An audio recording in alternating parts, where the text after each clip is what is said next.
Oh shit, we're already live. I'm so sorry, guys. Hey, welcome to Promethean Does Live Tech Adjustments on Stream. No, hey. Yes, tech adjustments. Tech adjustments. Hey, welcome to Echoes and Epiphanies. This is the second time we've ever done this. And we have a whole new player since we have 2 new players since we've done this last. The first time we did this was the launch of the Hexes and Vexes channel, which was just after PAX last year, or during PAX, or just after PAX last year. That time has no meaning. Yeah. Like that period that of time. Specific stretch of time last year. And hey, it's been a time since. The campaign's done some shit. So we're here to talk about it this evening, and more importantly, what's going to happen is these guys are all going to grill each other. I'm going to live in a state of delusion where I think I'm not going to get asked questions that I don't have to answer. And then we're going to keep an eye on the chat, and we're going to answer any questions that you guys have as well. We're also going to keep an eye, first and foremost, on the Hexes and Vexes Discord, in the Echoes of Divinity channel for any questions that you guys might have as well. Specifically directed at these wonderful fucking players, because they do some really cool shit. Speaking of all of these wonderful players, let's find out who the fuck they are, and what they do, and where you can find them. Starting with the most public, open, sharing person in in the campaign.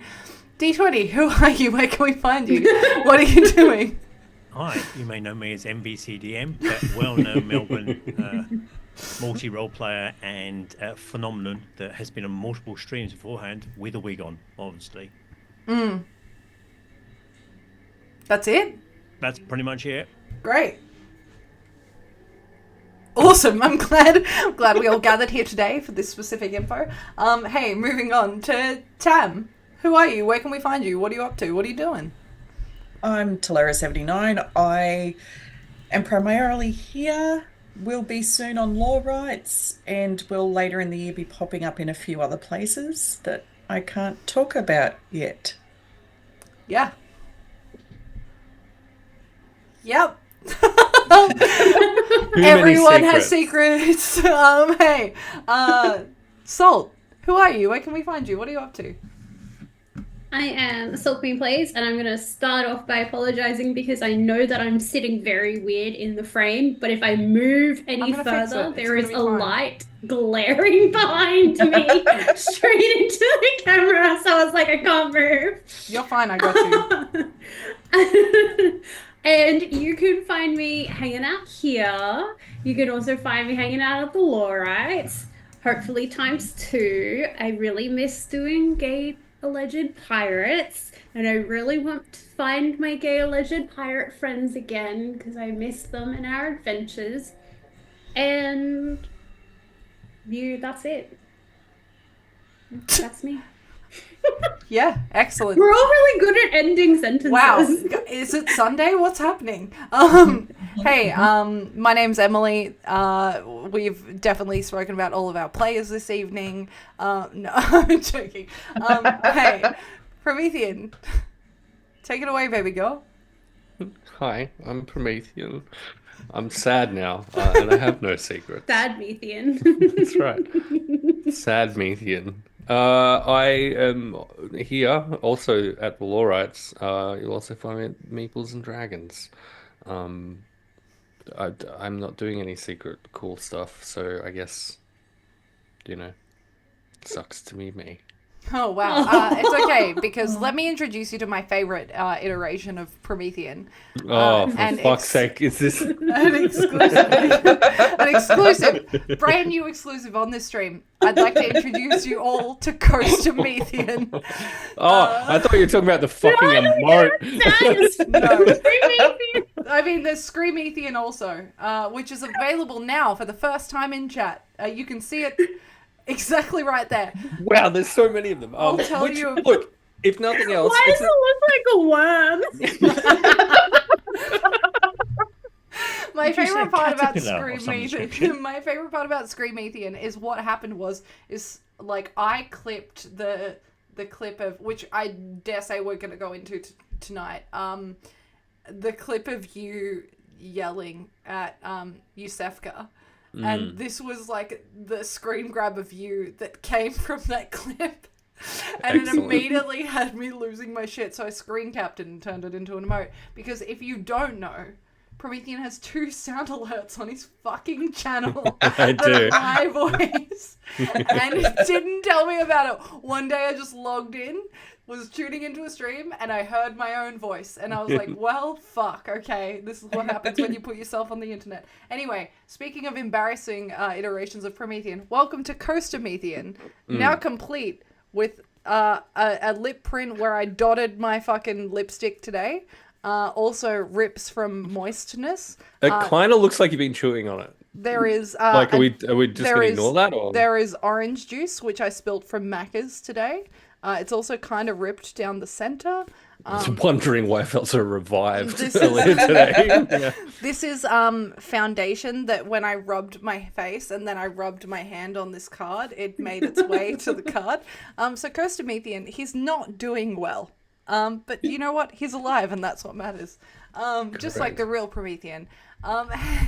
Truly so disrespected by Emily. The thing that I do like about Screamethian, there's 2 things specifically. One, it's going to come in really handy when I start playing Dune Awakening, and I get absolutely fucked on by worms, because that's exactly what it looks like.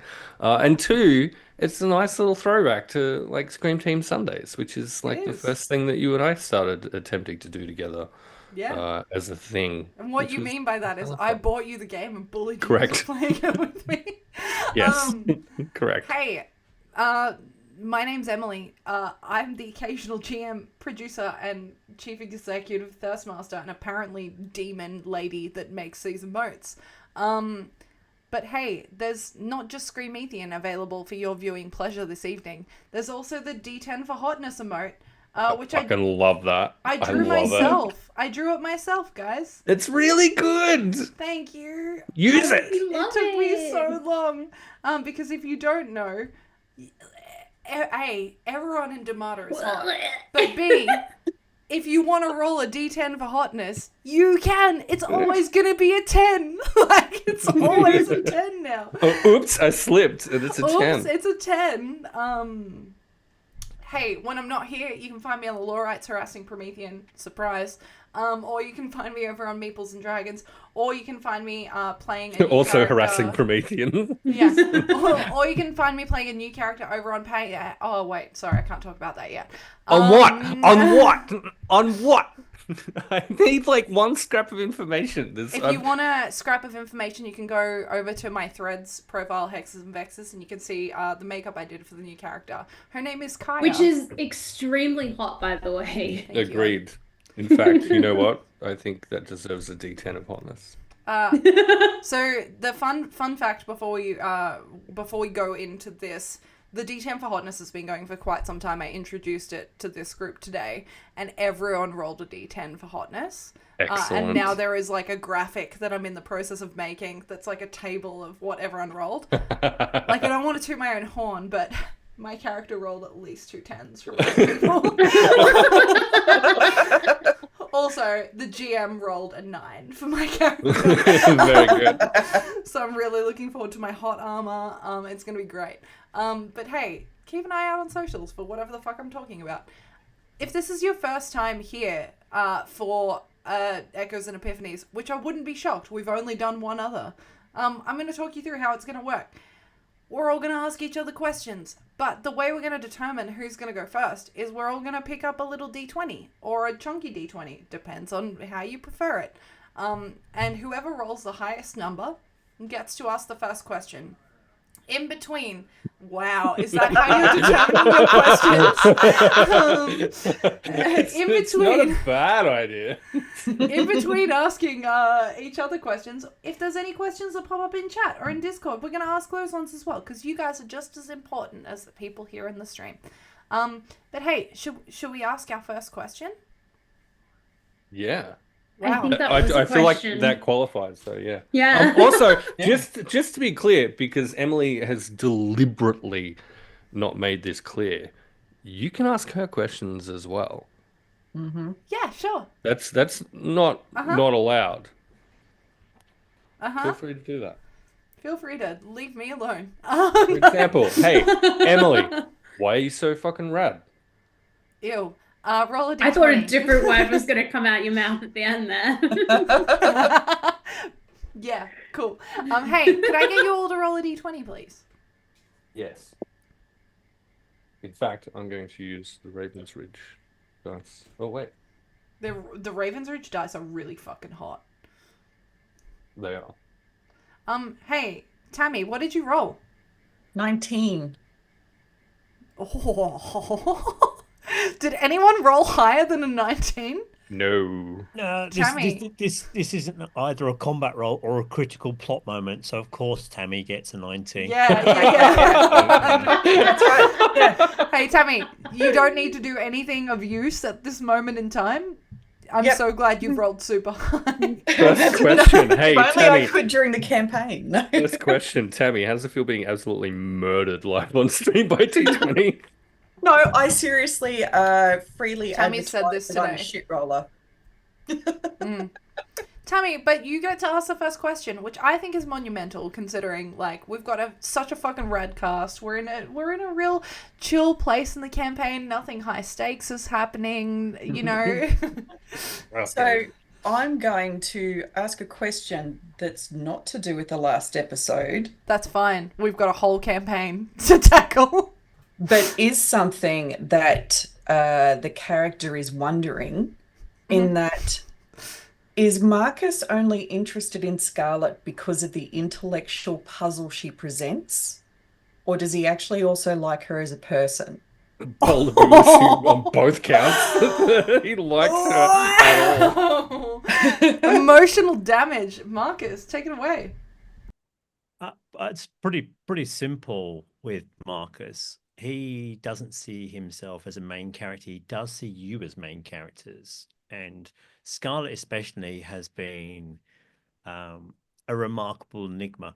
I mean, she doesn't mention anything of her family. And given it's taken, 16 episodes for someone to actually ask about your family and the history, we hoped it would come out a little bit sooner, but hey. So no, that there is an absolute fascination to Scarlet, because every time we think we have a bit of a bearing on her, or Marcus has a bit of a bearing on her, she pops out wings, or she speaks in Celestial, or she suddenly comes from a family that is out to kill her, or her friends drop dead nearby her, and the list is going on. And so there's not just that bit, but there's also a great curiosity on Marcus's side about who actually is Scarlet, because she has at least two personalities he's aware of, and he's guessing there's probably a couple of others that haven't yet emerged, because we've seen Scarlet, we've seen Cherry, and then we saw someone at the castle, and I'm not sure what to put that in a basket as of yet, because we didn't see her for long enough. But when she was talking to Rayella and looking for political maneuverings, there was a great shift, which wasn't Cherry or Scarlet, as far as Marcus is concerned. So, yeah, no, it's going to be. I'm looking to see what happens when we meet the family. Really looking forward to seeing what happens. Bold when of we you meet to the assume family. there's a family. Whoa. Well, upstairs and on this plane, DM, thank you very much, because you've given her two families, You don't know. at least. They might all be dead. Yeah, it could all be past tense. You don't know. Or they It's might all be right. dead. Delphine will just roll to speak to spirits. Oh. Yeah. They might all be dead by the time we leave. Who knows? Tammy, I'm gonna give you an opportunity also to, if there's anything, because you get to go first, so you get all the benefits, right? You've basically nat 20'd the first fucking thing. Is there anything you want to know from your other fellow players at all? Oh. It's okay if you don't. You can say no. let's get everyone's current opinions on Scarlet because no one else updates their wiki. We're supposed to do that ourselves. Yep. For your Nobody character told me page, that. yeah, for your character page, you put in what you want people to know about your character. Nobody told me that.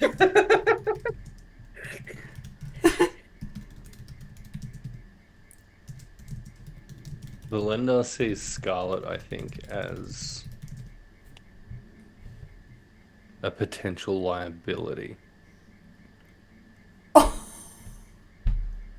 So, like, and Belinda's a hypocritical little bitch, right? is the thing. What? But I think the initial kind of fairly neutral attitude he would have had towards her was pitched with that initial interaction with Tybella, and regardless of whatever kind of inroads have been made between Scarlet and Tybella separately, it was the decision-making process that to Valenda is potentially dangerous to him. And that's going to be the thing that he will carry until he's convinced otherwise, I think. He will never be convinced otherwise. Look, he's in a very emotionally vulnerable place right now. You don't know. She'll continue to make dumb decisions. It's all fine. Arguably, well, you're not the newest character to the party, Delphine, but you are almost the newest character and have the least experience here currently with Scarlet. So you don't really have too much to go off. But you also don't have too much worldly knowledge. Where does your Delphine opinion sit with Scarlet currently? To be fair, she doesn't really care much. It's not that she doesn't care because she doesn't have an interest in her companions. She just feels like they're... To Delphine, the things that people worry about in the material plane and like the conflict between people is just so petty and so like what is the point of this? Like Delphine is from a community that all works together and they all like it's all in harmony and all in balance, and like obviously there's like conflict where she's from, but it's always for a reason, and to her at this point everything just seems so pointless. She's like, oh, okay, we're all gonna argue again, I'm gonna go for a walk. Like she just doesn't care. Like that tends to be like, and that's not just only with Scarlet. Scarlet is quite argumentative with other characters though. So I feel like at this point Delphine's a little bit exasperated by Scarlet. She's like, my word, calm your shit. Like take 5 minutes to just like not like go smell a flower. Like You need to calm Go, down. go smell a flower. touch Fucking the hell. grass. Is that why you're giving fucking flowers to everyone? It's just secret coded messages for shut the fuck up. It's not. There is a reason for those that I haven't communicated to anybody, but yes, there is a reason for those. Fucking hell. Hey, before we roll for the next one, I'm the DM and I can do whatever I want. And for that reason, I'm specifically curious. Delphine, last session, you attempted to contact your spirits and your gods, and were basically ghosted, for lack of a better word. But not just ghosted, like you felt a bit hurt by what happened. Talk me through like what Delphine was thinking and feeling in that moment, because it contributed to you completely withdrawing from any form of defense or anything within the party. So like talk me through that. I want to know.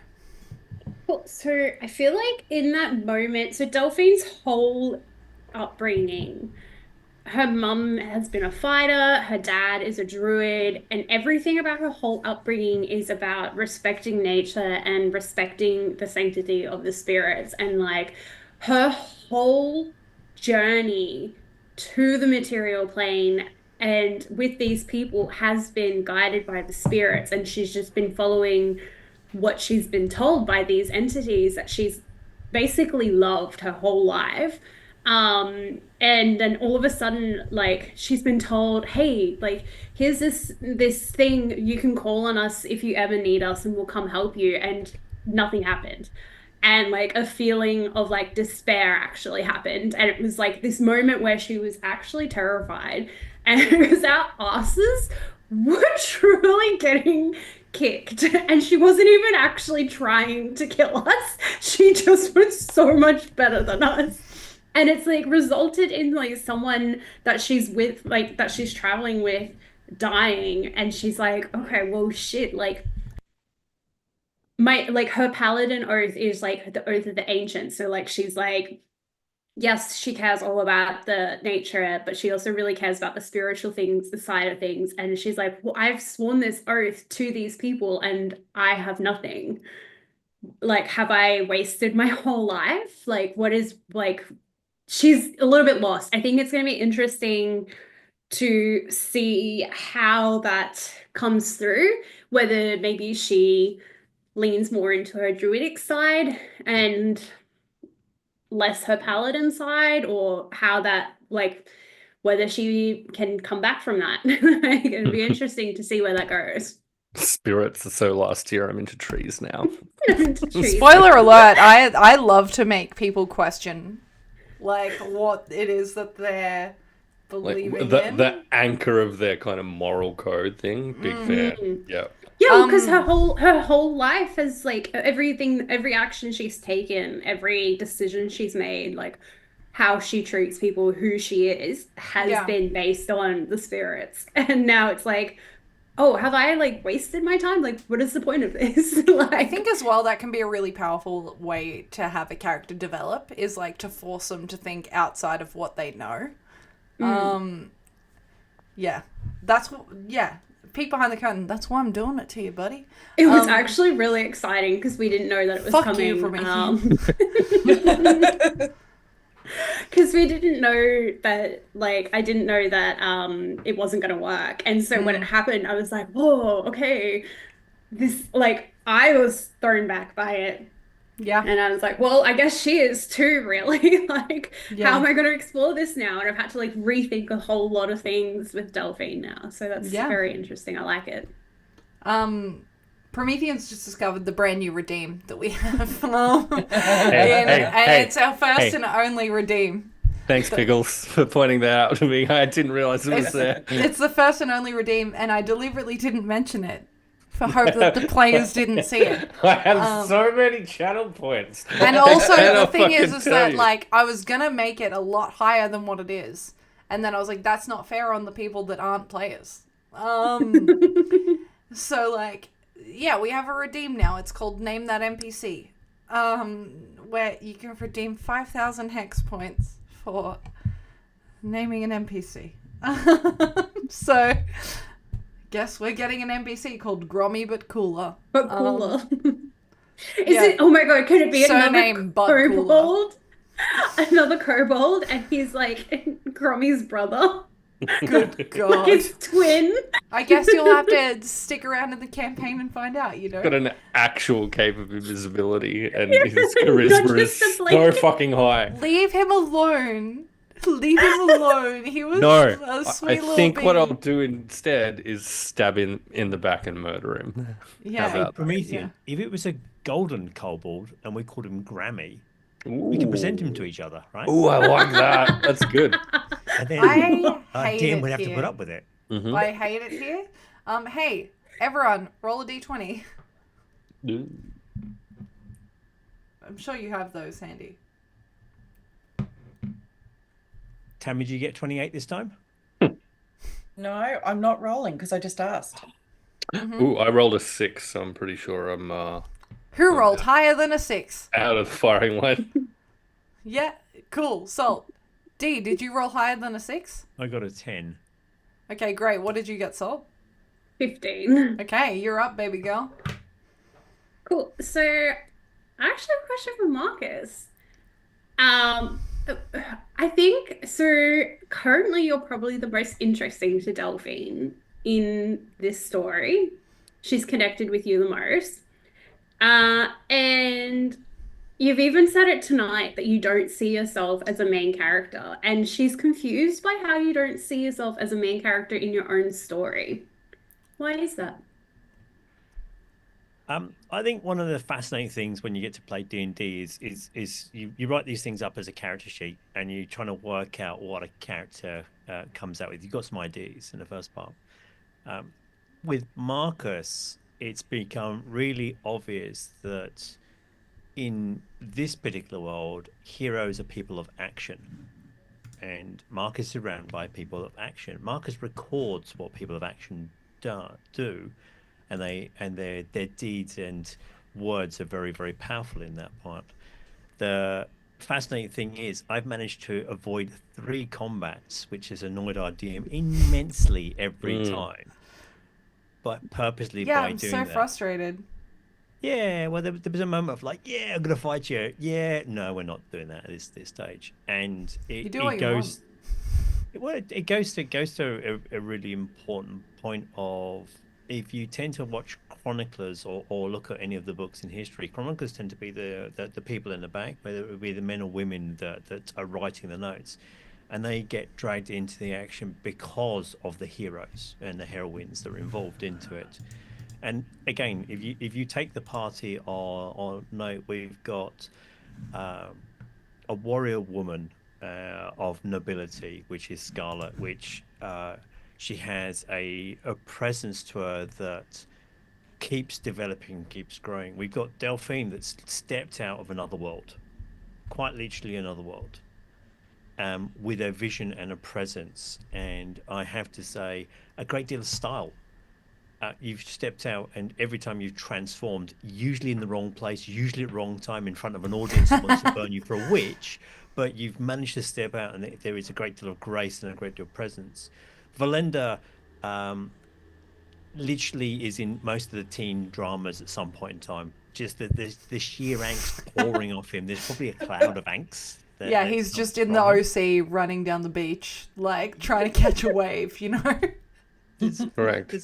There's moments, and I'm sure that there's plenty of teary diary notes about how Valenda didn't write them back at this stage. And then we've got our new monk friend that's just stepped in, and even he has come in immediately with an intense backstory. He's managed to tell us most of his lifetimes, and he is also upset Valenda. There we go. What was that? As part of it. It's rash, as you were. It's been if you take it from Marcus's point of view, he's been dropped into a mist of what is the classic story of heroes, and the misdirection, the villains we've got around us. We've now got a would-be queen stepping up this. We've got a now would-be goddess or god or whatever it is, and then we got Valenda's mum, which is equally as terrifying. And we haven't even got to Scarlet's parents at this stage, or step parents or whatever it is. So there's a great deal, and Hakari himself has got some sort of other side quest going on. And the back piece of it, Briley's, which was Marcus's best friend, is now turned into a woman that is completely different from the person he knew. So again, it really, really is, to Marcus, he's a documenter of what appears to be a momentous moment in history. Yeah, apparently she turned into fucking Valenda. What's with that? Hey, it's Wild. not your Yeah, turn to DM, ask what's with questions. that? Hey, I have a that flavored question though. There are 2 people here that have been in the presence of a past scene, one of which has been aired, the other of which will air this Friday at 7:30 p.m. You both. Oh, I don't know if DI gave you any context as to what was going to happen, or like who was going to be there, or what was going on. Nope. Yeah, okay. D just got jump scared. Pro, you went into that kind of knowing what we were going to approach. And even if you hadn't told me, I would have assumed that if we're doing backstory stuff, that would be the thing that we kind of covered, right? Yeah. What was it like having, you started the campaign in a very specific place and played it for at least a year before we tackled what happened before? What was it like attempting to jump back into the mindset of a character that was years before the character you're playing now? Mr. Wenty. Fortunately, you gifted us with the remarkable Ash to do that in the first point, which made my life an awful lot easier because it gives you something to dynamically play against that comes in with a complete personality. It was, regardless how unscripted it was, it came in as a full personality, which made it very easy for me to then retrofit a whole bunch of steps in. But it also fitted into the model that, as I said, Marcus had, that, Briley was this scholarly individual, a friend, a mentor, someone who knew so much more about the world. And then to hear a different version of that later on was telling. It's definitely challenging for Marcus to kind of fit that in. Suddenly finding that your assumed best friend suddenly has a completely different life. For me, I don't think mine was quite as traumatic. I mean, all we did is buy literally all the apples in town at one point. Nothing really else happened after that. So, again, it was a really. I can tell you that we played for 2 hours after you left. So much happened. But if you're interested and you want to know what Dee is talking about, the full scene between Deetwenty and Ash and Lockie from MimicsDen, whose podcast drops tomorrow at 7 a.m, is over on YouTube at the moment, so you can go and watch the full scene, the whole thing uncut that didn't air. Just hanging out there, For you, Promethean, I'm gonna spoiler alert, because do you know what? Why not? We're in Echoes and Epiphanies. We have two special guests this Friday in the flashback scene. I feel like you expected maybe one. I did. I expected only one in that whole thing. Yeah. And talk me through it. Correct. I did exactly that. Are you going to say who they are? Because I don't want to know who they are. I'm not one of them you've already met. Correct. One of them you have already met. Sure, we'll just say that. And it's Rin. And Rin was the one I was not expecting, character-wise. So that was like a physical punch in the face when that part is seriously. Fucking hell. Watch it on Friday. It was fucking amazing. Cool. MVCDen's here. It was and going back to the original question, that kind of jumping into Valendar's past and kind of running that scenario with that character, it was super fun. It was like, what's still definitely him, but slightly chiller version of him look like, and it was super fun to play with. And then Rin existed, and there was zero chill left. Yeah. So that was super I think for fun. both of us, actually. Yeah, correct. Because here's the thing with Rin, and you can play with Rin 3 or 4 times and still be jump scared by this fact. That there is a full physical embodiment that happens with a character that Rin plays, where it's from head to toes, and it's not Rin. It's not Rin, it's someone else. I get the impression that you gave Rin a brief, and Rin fucking nailed it. Is the impression that I get. If you want peek behind the curtain without spoiler territory stuff, and this is the same for everyone that's done an NPC. So there's 3 people currently, 2 that we're all aware of, which is Ash and Rin, and then there's a 3rd person as well. They were given an incredibly loose brief, because the thing is that I never want someone to come in and feel like they're playing completely a character of my design, because I don't think that's fun. like for me, this campaign is not acting and directorial. It is a Playing a I game, still right? want it to be a level of improvisation, but also like a level of, okay, but here's an idea that I had, and here's what I want it to deliver, but here's what you bring to it, and this is why you've been asked to do the thing. So people have been asked to do very specific NPCs because I know they can deliver with their injection of the thing. So, you know, yeah, it's been very fucking cool to watch. So, like, Rin, for example, and this goes for both sessions, and I feel like we're going to touch on last session a little bit during the course of this evening. If you go back and watch it, there are very Emily things that happen throughout the entire thing, which is very much like Emily being like, Hey, can you please make this happen as a thing? no, but it's also, no, not even that. It's like Emily going, I'm panicking. Oh, I see. It's Emily going, this wasn't on the cards. No. How am I going to go with this? So yeah, it's great. Hey, I will say before we jump into that, because that's really cool. If you're going in the direction I think you are, I genuinely wish that we could have like doubled the time of the cutesy stuff in the start of that session, because it was really cute, and I wish we'd had more of it because it was super fun. Ash, you have no idea what you did. There is this my favorite Ash moment from the flashback, which has aired, by the way, now.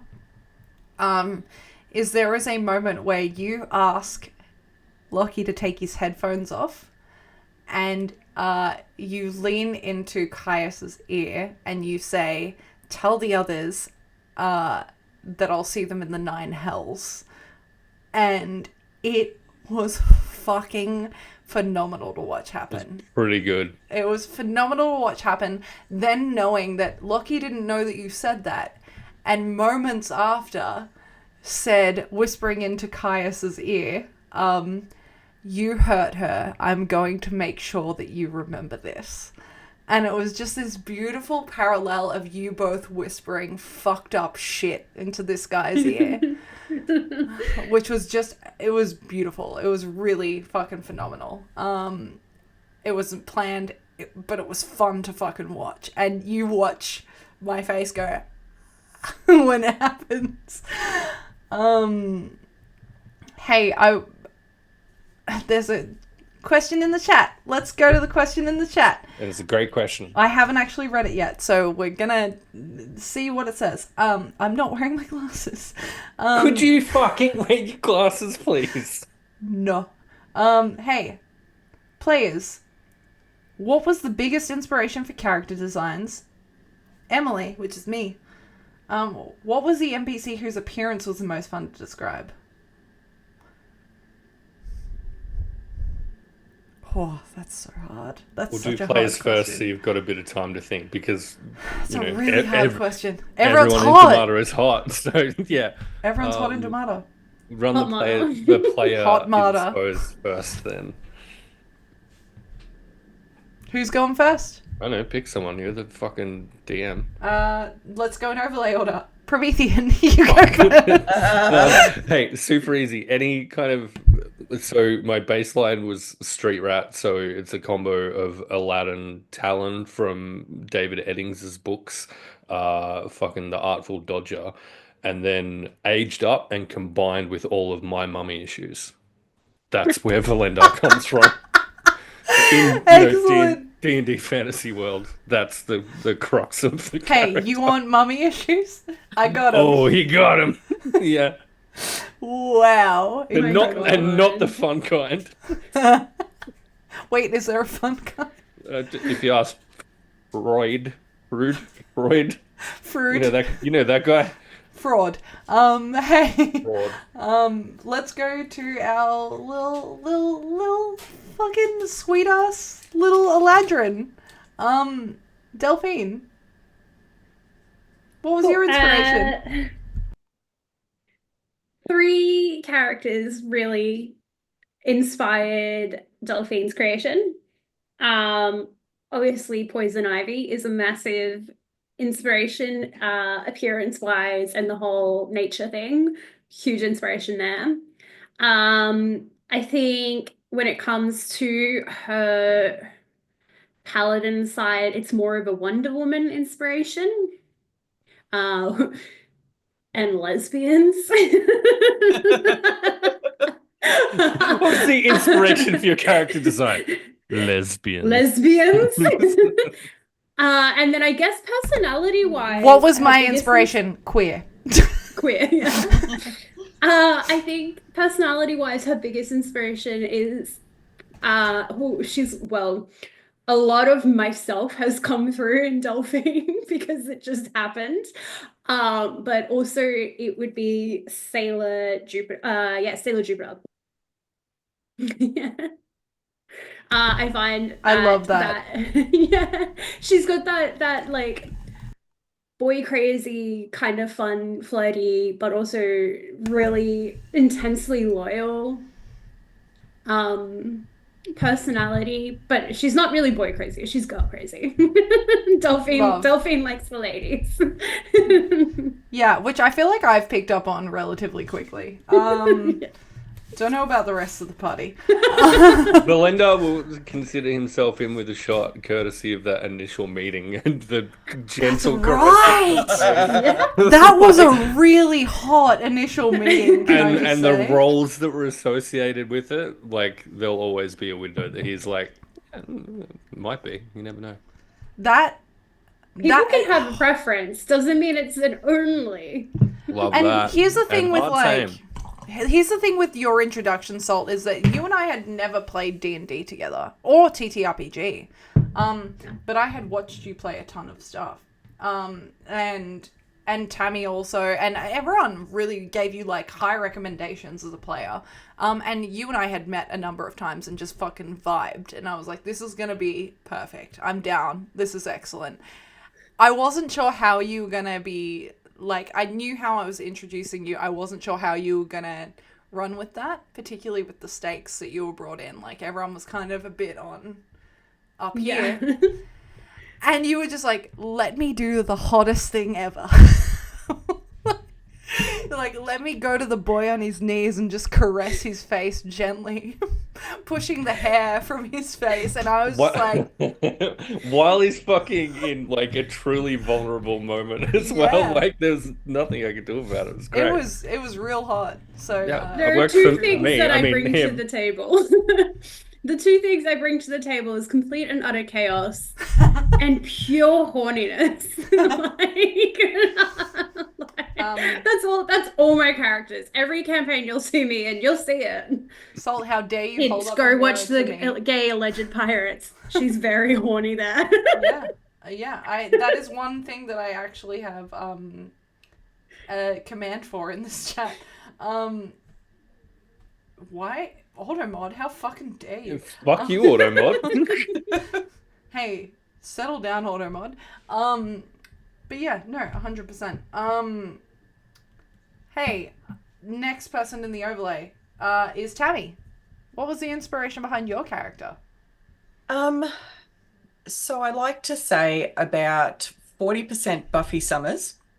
That she's a girl that has these powers, but she kind of just wants to be a normal girl, and she has to find a way to make both of those lives mesh somehow. 40% Harley Quinn because of the impulsive rash and chaos, and 20% Wonder Woman because that's kind of the direction she wants to go in, but she's got to mature to get there.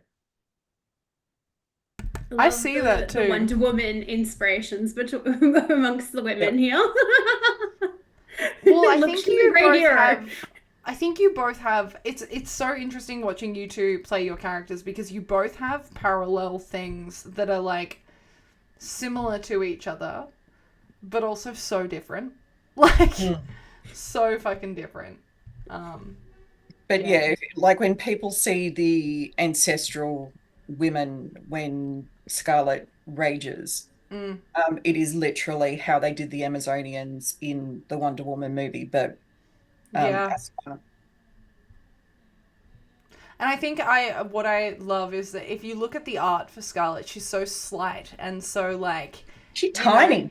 She's giving like I'm just a girl vibes. Yep. But She's short, she's skinny, she's tiny. But she's holding a shield that says "Smile, bitch," and then also she's really strong. So And easily one of my favorite parts of that artwork is just like it kind of just draws in that kind of Harley Quinn element really well, but it's pure Scarlet though. I feel like it's cool, super cool.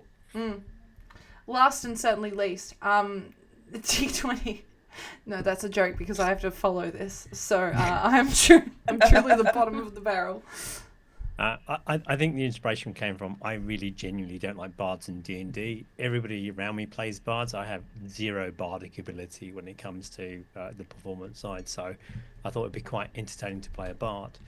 And then when I peeked on it, I really liked the aesthetic of Tom Baker from the original Doctor Who's back in the good old days when he was falling down chalk pits. But then you're like, how do you put a character on top of that? Now, the good thing is that there's a couple of pretty good actors out there. So Paul Bettany played Geoffrey Chaucer in Knight's Tale.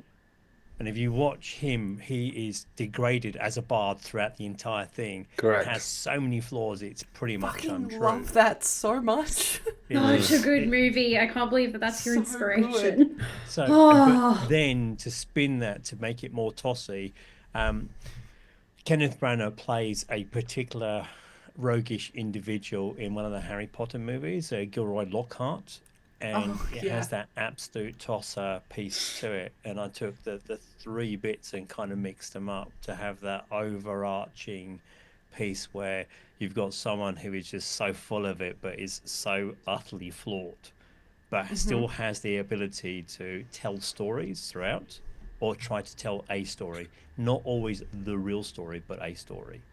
And again, having those two as map models are really, really, really super useful because. and now that you mention it, like, and I never really kind of put the pieces together before I've seen Marcus that way, but like the combo, especially of like Tom Baker's Doctor and Chaucer, like that version of Chaucer especially, is like, yeah, fuck yeah, absolutely, and it rocks. Yeah. I'll have to come back to Promethean and give you a compliment because I forgot to. But like, because I've complimented everyone else. And no, it's okay. I don't deserve one, so that's fine. Yeah, that's actually true. But hey, Deetwenty, what I love is that you can flip between the, hey, I've taken some classes and I'm a thespian of sorts, to then being like, hey, do you know what I did though? I fucking switched out these books. Like easily the most fucking hardcore clutch, like fucking character move of the campaign so far. Everyone needs to go back and watch that reel. And I'm a little sad I didn't edit it a little bit better because Deetwenty starts talking and there's a moment that happens where Promethean and I are so in sync. We realised what was happening at the same time. We both take a drink as we're listening, and then we both are like, yeah, and then we both realise and we both go, but what? My version of it had this immediate injection of Emily's not going to be expecting this at all. This is fucking incredible, and it was just this pure and joy mine was of knowing how panicked you would be in that moment. Yeah, it was beautiful. Mine was pure excitement. That's all it was. It was real good. I enjoyed it a lot. My other favourite part of Marcus is his belly button. But hey, moving on. Especially up real close. Yeah, you zoom right in. That's why I made jewelry to like graze it, bring attention to it. Yeah. Which, speaking of, we're raising money for a Ko-Fi goal at the moment. Thank you to anyone who's donated. I've raised $200 for it so far, for character art, for all of these wonderful people here. It's been over a year, and I feel like they deserve some art. And I'm broke. So that's why we're Ko-Fi raising it. But hey, thank you if you've donated. I really appreciate it. It's the gift that keeps on giving with Marcus's belly button. But hey, Promethean. Compliment. That's it. No, I can take that one. That's okay. No, and I think this, there's a number of things I could have said, but like now playing off the most, and I've already told you this, so this is not a surprise. I think coming off the most recent episode is like you've kind of gone through this process of being like, I'm the sluttiest little fucking tomato, like, and being super, not cagey, I don't think that's the right word, but when the circumstances are correct, cagey or like guarded or like, hey, here's how we do the stuff. And watching that slowly develop into like a vulnerability up to the last episode where it's like, I'm just going to cry in front of the party. And literally make me sob at the end of the episode. It's a when beautiful I had no arc to attachment watch. to the character. It's a really nice arc to watch. I'm a fucking sucker for a sad boy, so like I love watching it. But no, it's very cool to fucking watch. There you go. Nice thing about you. I know, gross. I believe the second half of the question was about an NPC. Correct. Who's your favorite to describe? Your favorite NPC to describe? Hello, Grummy. MimicsDen So Lockie. far. Hey, Grummy. really quick, everyone, just point at Lockie, who can't be here this evening. We love you, Lockie. We do. I hope you're having a wonderful evening. Also, you know that if you have any questions, you can just send them to me and you just jump the queue. The other side of that is everyone go and follow MimicsDen Lockie. Tomorrow, 7 a.m., releasing the first episode of the MimicsDen podcast. A whole fucking new podcast journey adventure featuring some fucking cool ass people. Truly rad fucking people. Incredible fucking people. Yeah. I've listened to the promo. It's like I want to say it's like a 1 minute long promo. The little graphic is like the Lockweaver's Tavern. It looks really cute. Like, I'm really looking forward to listening to it. So go check it out. It's going to be on Spotify. Go follow that. Answer your question, Emily. NPC. Coolest NPC to describe So far. It's no secret. I really fucking loved Astrid. Astrid was so much fun. Yeah. She would have been my initial kind of reaction answer. But in terms of actual descriptive, descriptive nature, it's kind of a tie between Rayella and Tybella. And the reason for that is Rayella, we can't go into it too much because we haven't discovered too much about her. We ran away truly so fast when she went down. So yeah. Yeah, but Rayella is just this hauntingly fucking beautiful elven figure that lives within the castle and has taken such an intricate interest in all of you that none of you have ever questioned or understood. And I love describing her and her mannerisms and her behaviors because I know what she's thinking and I know that none of you do. So like that's why that's fun. The Scarlet Moth has, I just want to point out and interrupt you very deliberately, to point out, has asked the coolest question, and I think you need to answer it immediately after this one. Thank you. But also on the Astrid point, how much of Astrid was what Tammy brought to you via Scarlet's backstory, and how much was you? So Tammy fucking gave me this excellent breakdown of all of the people that she would have interacted with over time, or Scarlet would have interacted with over time. Astrid and Jonan specifically were two that she didn't have the most in-depth knowledge with, but understood what they were about, what they were doing to a certain degree, right? And what I loved about it was Tammy sent me vibes. She didn't send me, like, appearances. She didn't say, like, this is what they look like, this is what they wear, this is what they do.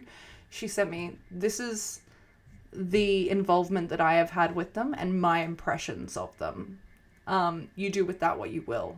And also gave me the opportunity to be like, if something that I've written you don't think is going to be cool or match your vibe, change it and let me know. I haven't changed anything that Tammy's sent me yet. Aside from a couple of things that aren't Astrid and Jonan related. but like appearance and mannerisms were mine. I like knew what their dynamic with each other would be because like Tammy had given me, here's my impressions of them and what I've interacted. Mine was like, okay, well, that's how they've interacted with her. How do they exist individually and independently? That's all mine. And the Jonan is always there thing. Fuck, guys. I love that. I love that just bubbled up out of Jonan's existence. It's one of my favorite things. Not anymore. He's not there anymore. He's still there, just not like not there. not in proximity there. He's wherever he happens to be. Hopefully. And the Jonan is always there thing developed really early when it was very obvious to Jonan that the party's interest didn't lie within him. Like, the initial kind of interest stemmed from Astron's charisma and, you know, like, she was the outgoing one. And the one that kind of took the first steps. And so he was kind of like, you know what? I'm going to let her. She's my sister. Valinda wouldn't have said no, but like siblings in the same encounter is a bit weird, so maybe separately. Yeah, because Jonan's also hot. But describing Tybella is fun because she has 2 appearances. That's like, aside, you know, she's a lot of fun to play because there is so much to her that didn't exist before. Very much, Tybella is probably one of the most throwaway NPCs that I've written in the campaign. That is immediately turned into not that based on a ton of different things that happened very quickly. Can I just say, if you referring to Tybella in present sense is a mistake, I'm going to be so fucking hurt by that. The glimmer of hope I got when you fucking said is fun to play. Guess you'll have to find out on Friday at 7:30 p.m. Australian Eastern Standard Time because at the moment, is the correct terminology. But, you know, having 2 appearances and having a reason and a purpose behind 2 appearances is a lot of fun. Also knowing that everyone wants to understand or know something from her, even if it's the smallest little thing, is a lot of fun. Scarlett, I fucking love you. You're the best. Why is Emily so cool and rad? Incorrect. Fact, like, you know, canonically incorrect. But hey, answer the question. Thank you for picking rocks Answer out of my the question. There's context to what you've just said that may change people's opinion. Actually, you are fucking cool and rad. That's great. I think the only reason I'm cool and rad is because I had rocks picked out of my feet by Scarlet Moth. So hey, thanks. Second question. Which player is the most fun to torment and why is it Promethean? Great question. Very simply answered. He has the most visceral reactions. Because he truly enjoys being tormented so much. Yeah. Hey, I'm going to throw over to a question that I've received one-on-one. Because I deserve it. Just in case you missed that. From MimicsDen Lockie, who's just DM'd me. And then we might go to a little breaky? Little break, yeah. So, this question is from Lockie, who plays Hikari in the campaign. With the emerging of Yusefka, Rin's character, are there others that know about the books and the climb to divinity? Yeah, fucking drop that law. Go on. Yes. Is Marcus one of them, given how much time he's put into reading that fucking book? No. Why? Are we in danger? That feels unfair. Yes. Yes. Let me put it this way. Because I don't just want to say yes or no, because that's boring. Yes, there are other people that are aware of the climb to divinity. There are multiple people. Lockie's just written more. Who are they? Yeah. Who are they? Where can we find them? How do we avoid them? How can we set them in Isefka's? Yusefka. I'm never going to get the pronunciation of that name right. Yusefka. Yusefka's direction, because clearly the next time we encounter that individual, we're dead. Yeah. I will. Especially if you are in the party still, and if Tybella doesn't make it, because I just know Belinda's going to do some fucked up shit trying to get revenge, and it's going to screw all of us, and we're going to be standing there like, fuck. I've just So realised to that save our we're. wonderful DM giving us any extra lore, we know of 3 people directly who have access, who know about the book.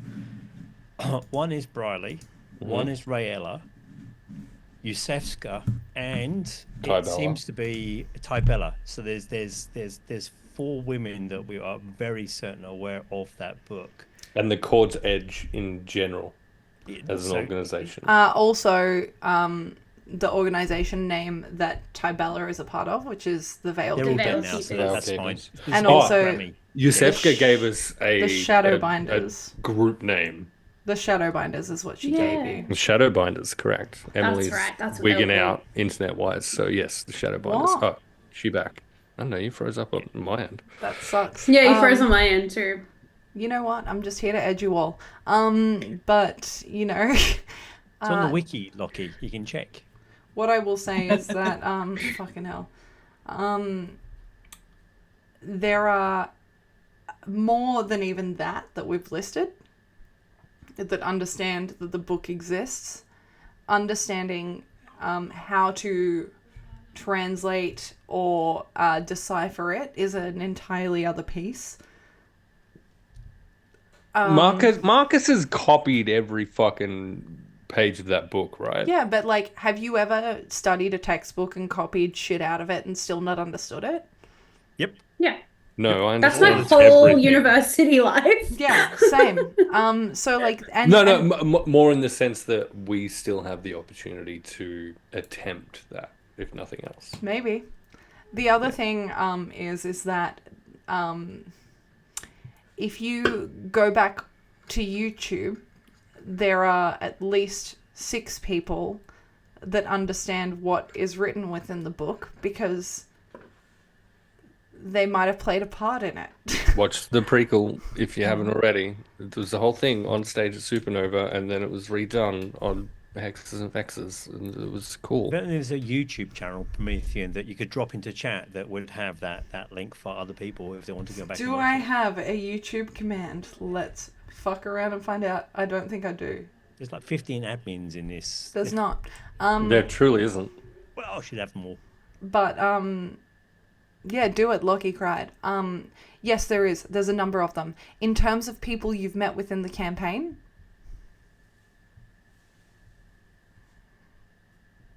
I want to say, That's a non-zero number. Yes. yeah. But then we've covered 4, so that's not a... Why did you Yeah, put but an we've ad in covered that? 4 Why did people you put who've an ad read in it. that link? Because that's what fucking YouTube gave me. I don't know if that's how that works. Mm-hmm. I feel like that works better. Yeah, there you go. I'm going to put it to the test. If it doesn't work, then I'm sorry. I don't know what to tell you. Yeah, it's not available. Okay, Promethean's right. Don't listen to me. But hey, you know, it's you've definitely met at least one. It's super helpful. We've covered that already. And on that note, we should go on break. We should. Yeah. Well, before we do that, are there any that we've met that where we haven't listed in that set of names? Yes. Hot. Was it Grommy? Cool. You don't know. Hey, let's go to a BRB. Everyone enjoy this compilation of me torturing Promethean for the next 5 to 10 minutes. Until then, number fucking stay. I am flabbergasted. I am befuddled by the buffoonery before me. Obedient. What? What the fuck? Obedient. That's one.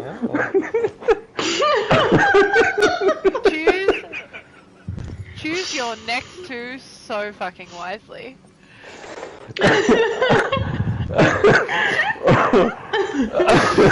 Right, they've both been bitten by people that are infected by this disease. That's a problem. As far as he knows, Eden hasn't, and so Eden's the only one who can get on the boat at this stage. I haven't. Yeah, but Belle's been really fucking mean. And so his concern is for the chick who just kissed him, as opposed Oh, wow. To be fair, you love how did you also What call was out I the player. supposed to do? Kiss my brother? I'm sorry, what? Wait, alright, hang on. Okay, hold on. Hang on. Hold I on. came back from the dead to say that. Hold on. It is. This is a dowry. Is that your love language? Just throwing logs? Great. Correct. Random acts of lumberjacking is my love language. That's. Remember that Explains time I so dropped a tree on top of you? Oh my Yeah, god, you know. okay, now I understand. That was like the ultimate. Yeah, okay, great. in which case Valentin's gonna just very sneakily mount her and place his dagger at her throat. Fucking knew it, you little bitch. Okay, And great. in her ear, wake her with the words, "It's my turn. Tybella." And he'll wait for her to wake at this point. And she does, immediately. There are approximately 3 or 4 people on the face of this cursed earth who know who I truly am. And most of them want me dead. So far you don't seem to be one of them. And I'm lonely. Shall we have a little chat? You can inflict whatever you want on me, whatever you want, you know this. So you say you have strong opinions, please elaborate. I have strong feelings more than opinions. Sure. Feel me up. No? Produce your... Okay, Elliot's in the boat. There's 2 more seats in the boat. I can sit on someone's lap. Fuck off! Get your own boat! Oh no. What the fuck? Wow. Oh, okay. I don't know if you can see what my options are, but option 1. Hang on, let me pull these up over here. So this is option 1. Do you want to read it out for us, Emily? Can you? I'm sorry, I cannot. I simply can't. Do you want me to read it out? God. I'm Okay. not crazy, I just got power word killed. So Hamish, yeah? Do it. stop trying to stick your flute up his butt. Whoa! Holy shit! Oh my god! Why did you do that? I do want to watch this though. I have. Fuck, I should have taken my clothes off. met few aside from Truly should have. And turn to face the guards that are approaching Marcus. Absolutely. She's going to start approaching with her arms out to the ground. Okay. And as she's doing this, her dress, which we all remember was made of beautiful leaves, are going to start falling as though it's autumn. Okay. Her entire body is going to become covered in vines, and as the vines fall away, her armor and all of her weapons are back. Excellent. She's going to stand in front of Marcus Quick roll with a her D10. shield on one arm and her sword in the other, and she's going to widen her stance with her sword towards the guards, and she's going to be like, "Come on, boys." So, with a very blunt knife and a lot of tears, Blue painfully, slowly cut off her best friend's arm to save his life as a child. And even to this day, if she closes her eyes to go to sleep, she can still feel and see, like, just, you know, what it's like to cut off someone's arm. The one thing she would change about that is that despite her efforts and despite everything it took, she cut off the wrong arm and her best friend died anyway. So, if she had to change anything, it would be to go back in time and pick the other arm.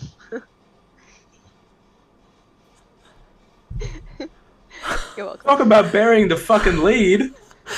Wow. Okay, yeah. That. I'm not trying to hurt you, but I also have no reason to lie to you, Scarlet. There probably could have been a way to sort of ease into things a bit more. You're probably right, but I also wasn't expecting to see my dead daughter. Oh, fuck off. The problem is that I'm a chronic overthinker. So, like... Oh, that's the problem, is it? Yeah.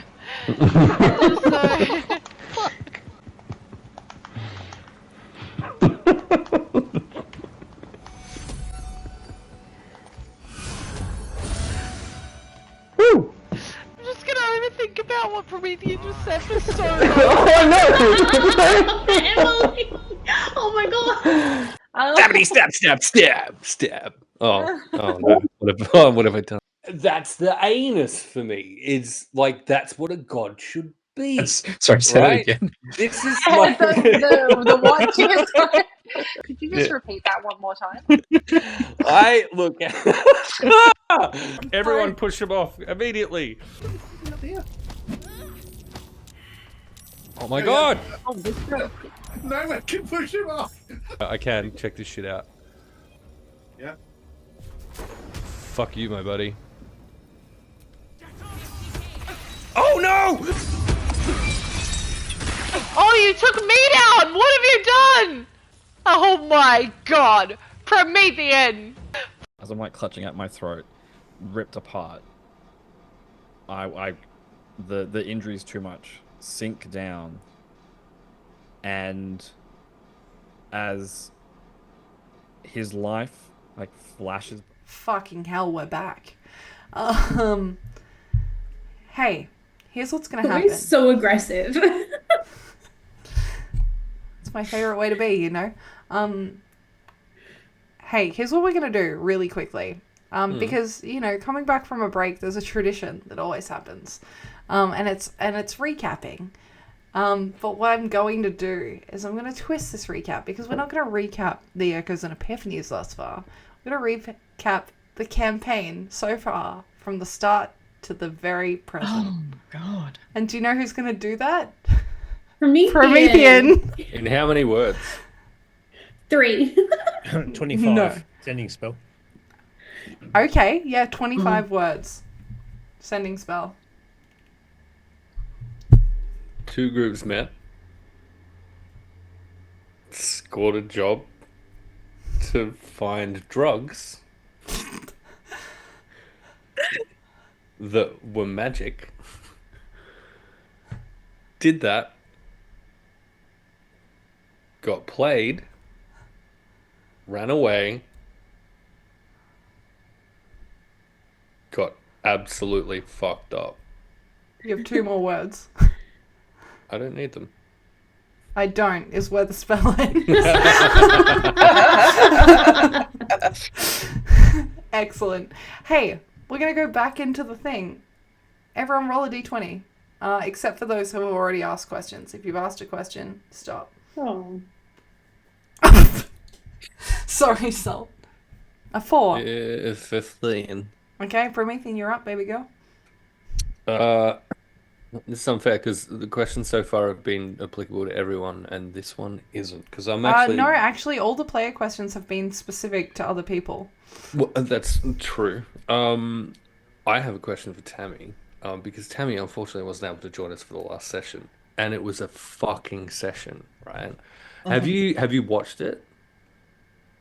I have not, because I have been told that Scarlet was in the cart for most of it and therefore wouldn't have seen a chunk of it. Yeah, okay. In which case, that question probably doesn't apply. Well, I don't know. Ask it because I know Well, what happens. I just think haven't from looked the at it. understanding that I have, based on what you and Dee have discussed, is that there is a moment in time where maybe a spell was cast to stop Scarlet from lashing out. And we'll ignore that. If you'd been in the session, the question essentially was going to be, what do you think what do you think Scarlet's reaction to this scenario of the group encountering someone obviously insanely powerful and more than capable of eviscerating each and every one of us with a fucking snap of her fingers would have Wouldn't been? even break a sweat. Mm. To the It's point the where 32 to hit for me. And the 112 damage in one. So based on, because I got a summary of what happened from both M and Deetwenty, so I know what happened in it. Scarlet would have actually been okay until Tybella was hit. And then she probably would have kept going until she died. At which point I feel like Yusefka's just... Because the sense that I got was that she doesn't care about us. No, not at all. But here's the thing. Right? Like, we're so low on their radar. Here's the other thing that I'll point out, and this stems off an understanding of the character, is that I don't, because Tammy, you and I have had discussions about this. Yes. And I've also had discussions with Rin about this, who has a lot of agency in this character. And I think from what Rin has stated to me, is that it wouldn't have mattered, only one person would have died, and Tybella was still that person. Which I feel is a kindness to the rest of us, because... I don't think it was a kindness. Yeah, okay. Based on... Because I'm not saying that, like, injury wouldn't have occurred. I was told a very specific description of the injuries that would have occurred had... The way it was put to us is Scarlet. the only thing we could hear in that darkness was just the beating, right? Just the fucking visceral sound of being absolutely beaten to a pulp. So yeah. I have no doubt that... While paralyzed. While paralyzed. I mean, Scarlet has taken a beating before, but I think it was... And, you know, these are discussions that have occurred behind the scenes. One of the smartest things about it is that you've got someone who wants to ascend to a god who currently does not know that you have an Aasimar in your party. Because that person would be aware of what being an Aasimar means.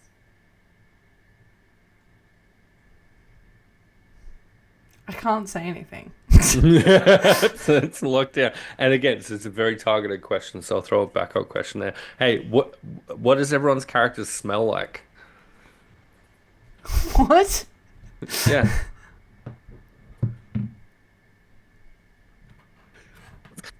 Wow. Don't all answer at once. Yeah, okay. I'll stop. Blender smells like whatever he needs to blend into the crowd at the time.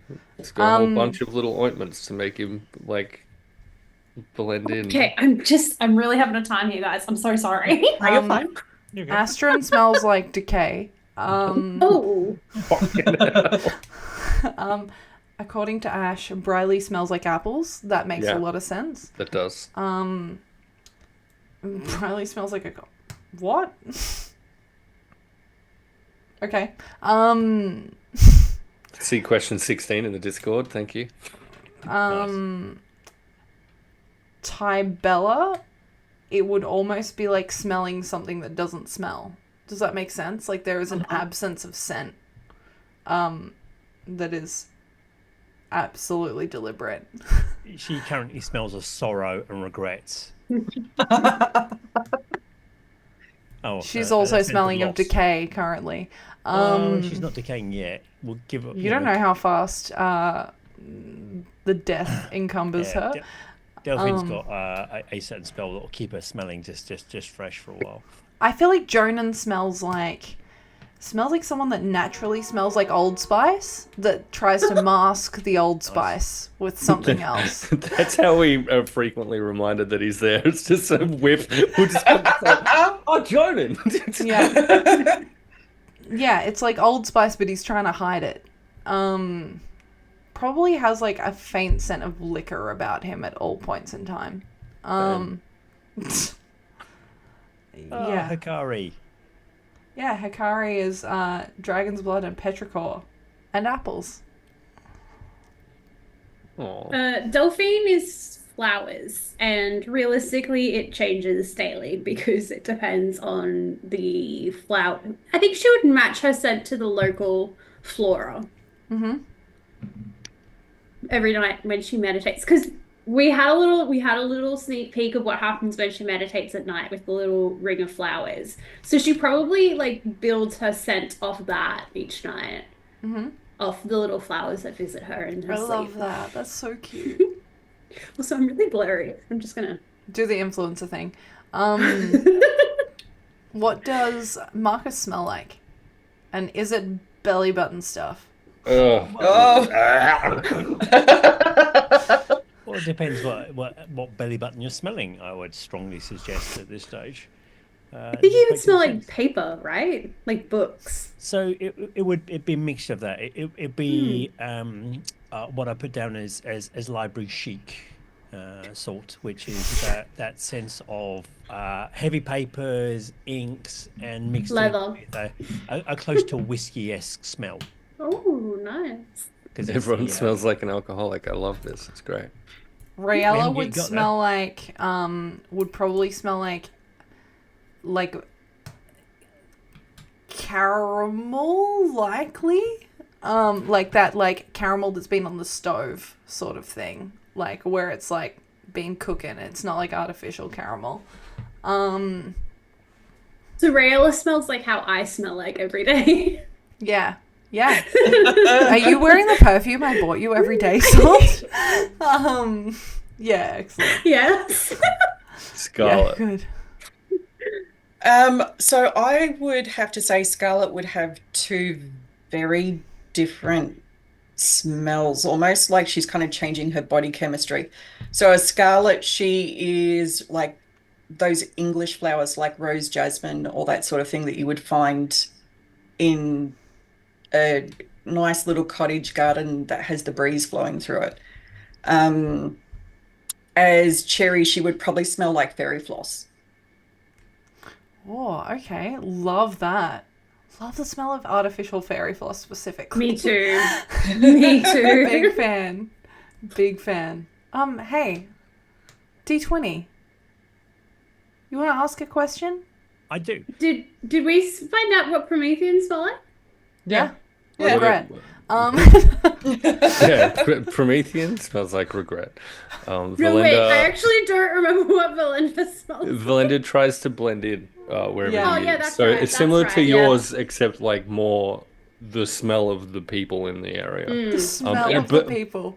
But I think underneath that there'd be like maybe like a clove scent that is like his kind of natural musk, perhaps.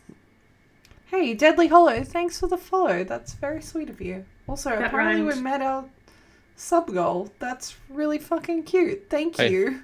You know what'd be rad? Exceeding that goal. Hey, you know what would be rad is not... Listen, thank you for the subs. You know what would be rad is take that sub money, put it into the Ko-Fi so that I can reward these players with art. That would be the really cool thing. Hey, give back to the people that give so dearly to me, with their time and effort. But hey, Deetwenty, tell me a question. So starting with Delphine, who and why is the most dangerous character in our group? Can be yourself as well, by the way. but I'm very curious. Okay. Look, I think from a Delphine standpoint, she knows she's strong, but she doesn't think she's dangerous. Like obviously she's good. That's her whole thing. Her whole thing is that she's good. I think that hmm, I don't really think she thinks about who's dangerous in the group. I don't really think that anyone in the group particularly pings as dangerous to her in the sense that they don't really pose a threat to her. Like, whatever. Probably the biggest danger they pose to her wouldn't be physical, it would probably be an emotional connection because she does have a very long lifespan and she has been here for long enough to go through the loss of people in her life. So I think probably the danger is that, like, she sees danger as being too attached to people in the group and losing them. And if that is her viewpoint of danger, then Marcus is the most dangerous. Excellent. And genuinely quite brilliant. Thank you very much. And the same question to Scarlet next. Who is and why the most dangerous in our group? So for Scarlet, Valenda is the most dangerous, but not skill-wise or anything. It's because he doesn't actually know who he really is yet. And that leads a level of unpredictability and liability that, she can't predict a possible enemy if he doesn't know whether or not he's an enemy yet. Thank you very much. And that leaves me with the delightful Valenda of many names. Valenda, if that is even his real name. Which it's not, because you have said it. Tune but in. I did not write it down. Tune in on Friday at 7:30 p.m.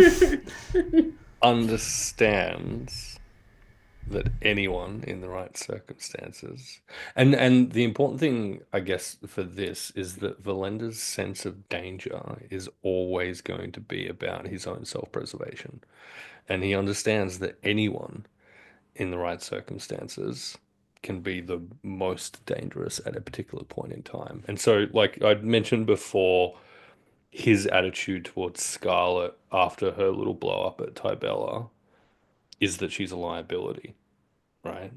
So that specific instance to him, he is read as Scarlet not being aware of the requirements of the people that she's with and not being in command of her own responses to emotional stimuli. Which is funny because she was very in command, but anyway. And she's fucking human. She's a child. Marcus, he's literal child. Marcus, he's impressed. How does it feel? No. Marcus, he's impressed with, but the dream thing of the weird kind of shadow that linked Marcus, Tybella, and Valenda is something that he doesn't understand. The link between him and Tybella, he has potentially some theories on, but he doesn't know where Marcus fits into that. And so there's an element of danger in that, as well as the thing with the book, right, was initially Valendas thought he was doing a super cool surreptitious little thing where it's like, oh hey, here's this absolute buffoon. If you happen to see this book, feel free to let me know. It's something I have a mild interest in, and that would be cool. But as it turns out, you have some far more direct links to it, and Valenda still doesn't understand exactly what those links are or what they mean. And so that it's not immediately dangerous, but there's potential for danger there. The only member of the party at the moment that he probably doesn't kind of put on that scale would be Delphine. Like, there's nothing from Delphine that reads as dangerous in terms of his survival currently. Until you piss her the fuck on. Shit. Hey. Go on. No, I was going to say just to Salt's thing, just to round out the Marcus piece, just on that way. So originally it was actually Delphine, because I think you're going to be the long-livedest exactly for that reason, because you'll outlast us all. Between you and Valinda, Marcus will live and die in a blink of an eye. I'm not sure about our celestial friend.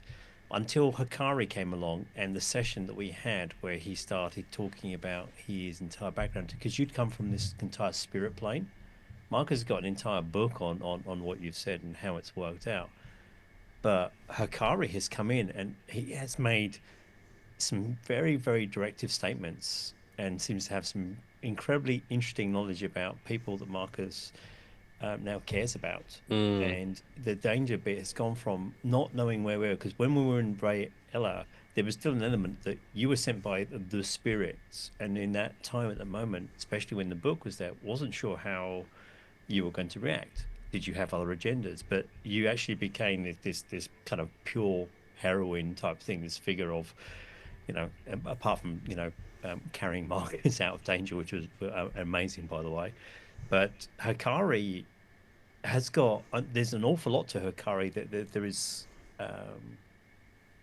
a great sense of danger about him to Marcus, because suddenly he knows everything about us and about especially about the book and the conversation that if the conversation that Marcus and Scarlet were having on the journey up was really about the book itself in a way. But Hikari is this very propelled individual that seems to know a lot more than some of the rest of us do about this journey we're undertaking. So although each of everybody has a particular skill set, as Promethean said, Hikari is currently the most dangerous person in the group for us, because he brings in such an element of the unknown, and he knows a lot more about this adventure we're currently on.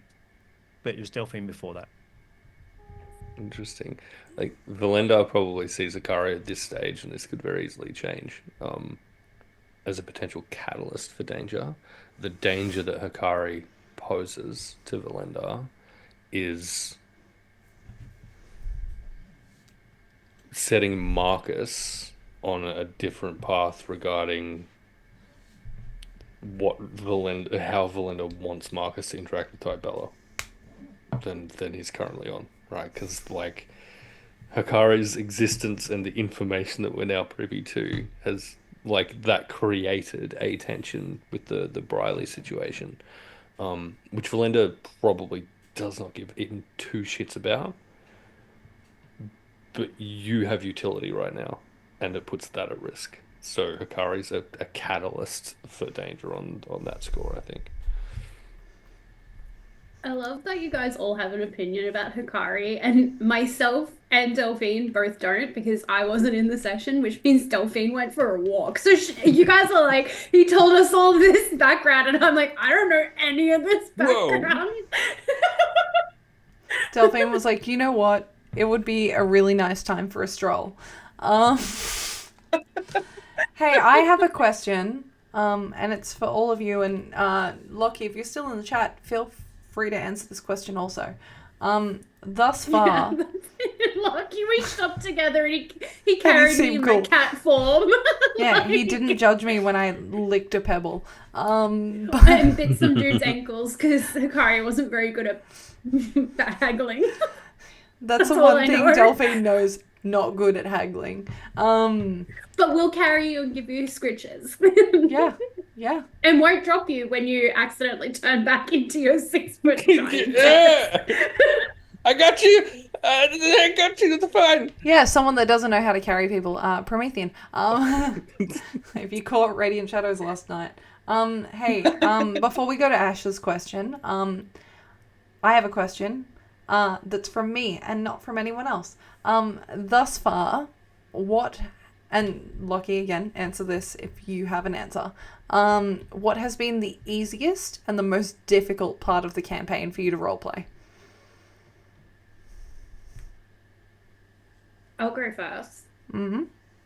I think the most difficult for me is trying to... So, Delphine doesn't really have an interest in anyone's drama. And so, for me, like, there's only so much you can kind of show that. You're like, oh, well, like... and then because she doesn't have an interest, I start to just zone out, and then I lose track of what everyone's talking about. And I come back and I'm like, hang on, wait, what happened? Which is fine, because that's exactly who Delphine is. So if I don't know something, that just rolls with the character.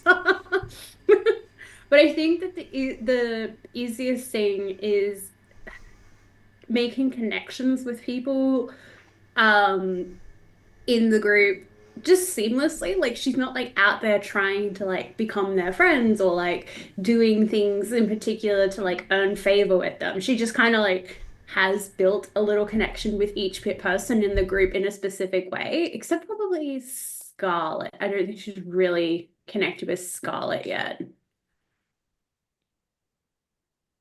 But yeah, I think that it's been really easy because each character they don't really have like a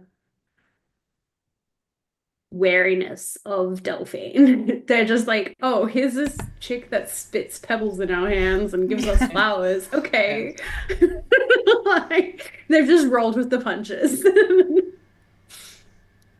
I mean, Delphine was the first one that started to turn Scarlet's world upside down by going, hey, yeah, you're celestial. Yeah, that's true, yeah. And then that led to, oh, and guess what? I'm your dad. And like, so it's hard because Delphine came at a point where Scarlet's world kind of got turned upside down. And so she's sort of pulled back a bit to process and deal with all of that rather than reaching out to everyone. I mean, even when Hikari came in, it was like no real reaction from her despite her previous stuff because Marcus seemed to know him. And so she just sat on the bed with the book while everyone talked. Because there's also the fact that we're going back to a place that's going to be very sort of confronting for Scarlet as well, and she's prepping herself for that. So there hasn't really been much from Scarlet's point of view in that aspect either, simply because she's dealing with a lot of her own shit right now.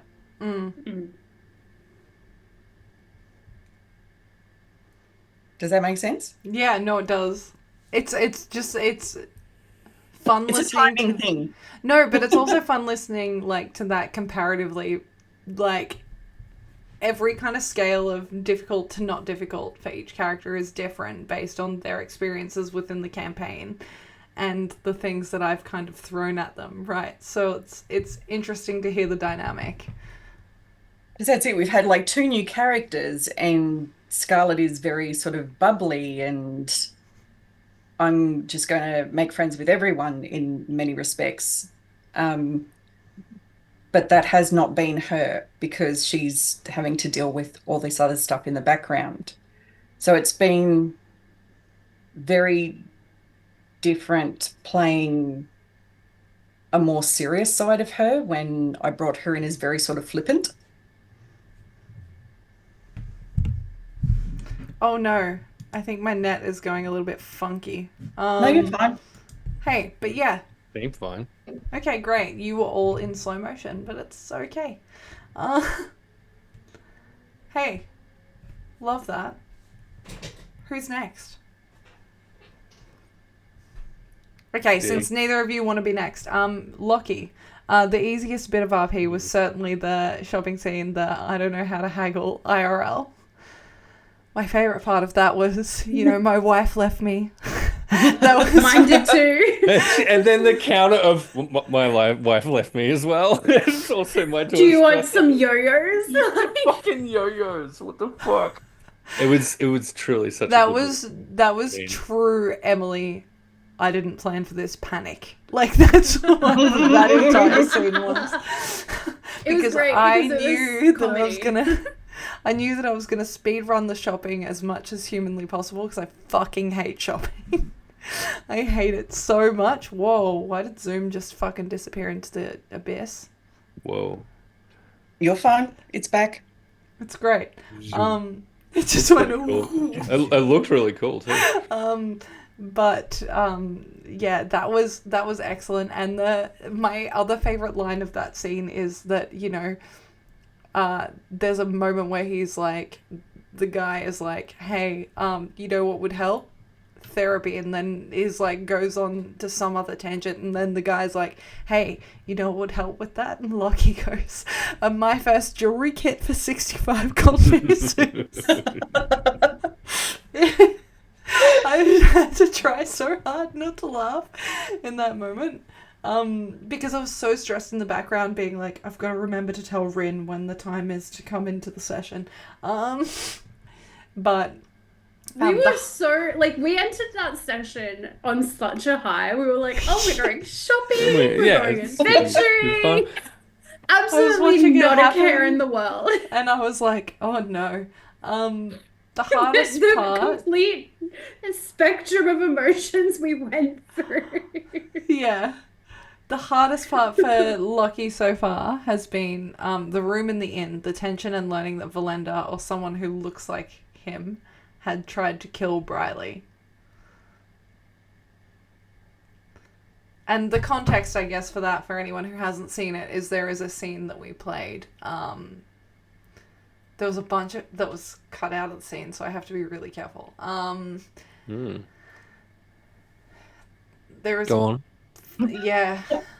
There is a part of the scene that happens where Briley has been injured and has... Dee hasn't watched it and it has deliberately removed himself from meta stuff.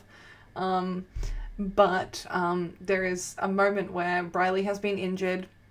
She's feeling very vulnerable, and she shows Hikari a form of a figure that looks pretty much identical to Valenda. And Hikari notes this person as someone to keep an eye on, or someone of interest, that has something to do with what Briley went through. Which was... Exactly. You don't know. Again, I'll refer everyone to question number 16 in Discord. Thank you. I don't remember what. It's my current theory. On the Briley situation. Yeah. So I'll be super honest. Like, Promethean sent me a message during the session that was like, "Hey, is Briley this thing?" And I sent it to both you and Ash, and neither of you said no. I actually said no. I literally wrote no. I ignored that. He didn't want it to be true, so he ignored it. Yeah, great. I didn't write anything else. I just wrote no. I actually had to explain to Ash what it was. Because, but no. Anyway, on to the next one. D, Pro, go on. Easiest and hardest moment. Easiest. Was being caressed by me. Truly. The easiest, I think, is the general banter stuff. I think we've had some fun, just kind of banter type RP stuff through the whole group. And what that looks like between kind of individual characters is wildly different.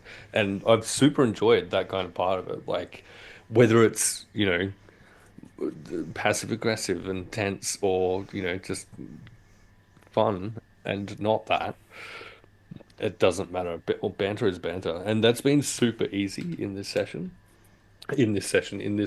campaign, which is a good thing, because it's not always, and it's weird when it's not. So that's been super easy, and I love that. The hardest has been, so it's kind of a version of Salt's answer, but different. So the hardest that I find to RP is the apathy or outright aggression. And the best example of this goes back to that Scarlet stuff. That was really fucking hard to have won, and to have gone through like the first time I've played a character that's gotten down with another character in a campaign. It was cool and hot and super Oh, fun. we were your first. That's so cute. Yeah, it was a good night. But then immediately Well, it was a good following- night for the two of us who rolled nat 20s or whatever. Yeah. Immediately following that, the social circumstances like turn on the head from like my character's perspective, and so then having to go from that into no, absolutely not. That was genuinely really hard to kind of jump into and commit to, I guess. Yeah, it was weird. It's tough also because we're all friends, you know? Like, how do you Yeah, how do you be tense at each other? I don't like being mean to people, but Why do I never choose to mean dialogue in games? I still think it's funny that Valinda thinks that whole thing was to do with him when it was actually about the fact that someone was in her room while she was sleeping with a knife. He doesn't think that your reaction has to do with him. Your reaction is a risk to him, if that makes sense. They're not the same thing.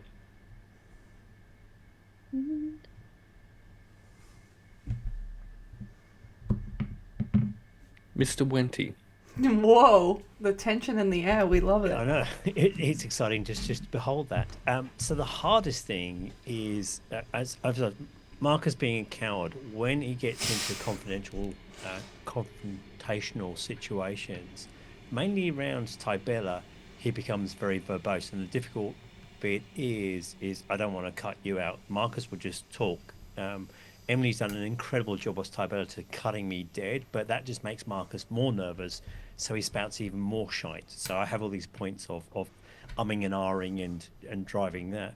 And part of it is it gets really hard because you start getting into a patter. So when Emily's being particularly cruel as Tibella, Marcus just wants to kind of verbal diarrhea just to, and in a number of the scenes, especially in the room, so when you missed it, he literally just moved straight up to Scarlet and Delphine at this point in time, and literally using this as a wall of verbal sound just to get away. So I think that's my hardest role-playing bit of how do I, because he didn't have that with Rayella, because he doesn't feel that scared of her at the time. Now, Different story. conversation. Should we Yeah. get back to that one? Yeah.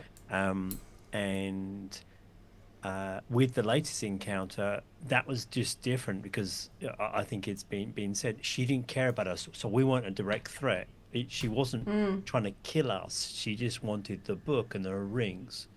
So She truly gave no shits about us. yeah, she just didn't care. We were literally delivery people. So you know, Marcus was coming up with a bunch of things, and then when Tibella kicked off, that really kind of went into the easily calm piece.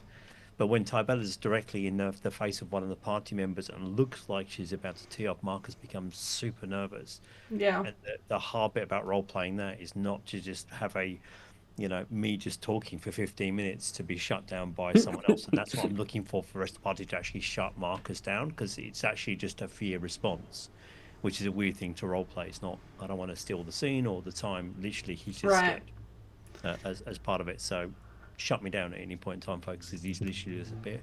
I think That's good to know though, because that. I kind of give you a room to do that. And if you're like, actually, hey, I'm doing it, but please interrupt me, I'm like, oh, okay, I don't feel bad interrupting you now. As a reaction, I would like to cast verbal diarrhea. I also think like, this is a genuine thing, I believe, for my campaigns specifically. Sorry, I was just getting the focus back on myself. This is just for my campaign specifically, so I want to be very clear. I'm not a seasoned DM giving DM advice to anyone, but for my campaign specifically, I don't need the players to attempt to balance who gets screen time or who talks the most. The job of the DM, right? I'm gonna do that. You'll do it. And Yeah. look, I actually think, like, I can see and understand how, having been in the player seat for so long, how I want to, as a player, make room for people and want to give people space and breathing room and that sort of stuff. And I think that's important to do as a player when you have a self-awareness. But also, I never want that to impede the reactions or social kind of interactions of a party. Because sometimes, just like in real life, you're going to interrupt each other and talk over each other because that's the natural reaction of the thing that's going to happen. And that kind of like, if I get to answer the question, like the easiest thing for me is to just sit back and do nothing. The hardest thing for me to do is to interrupt people as a character because I fucking hate it. It makes me feel very uncomfortable and not good about it. And you can go back and watch any session where I talk over someone and I viscerally hate doing it, but it's usually necessary in the moment.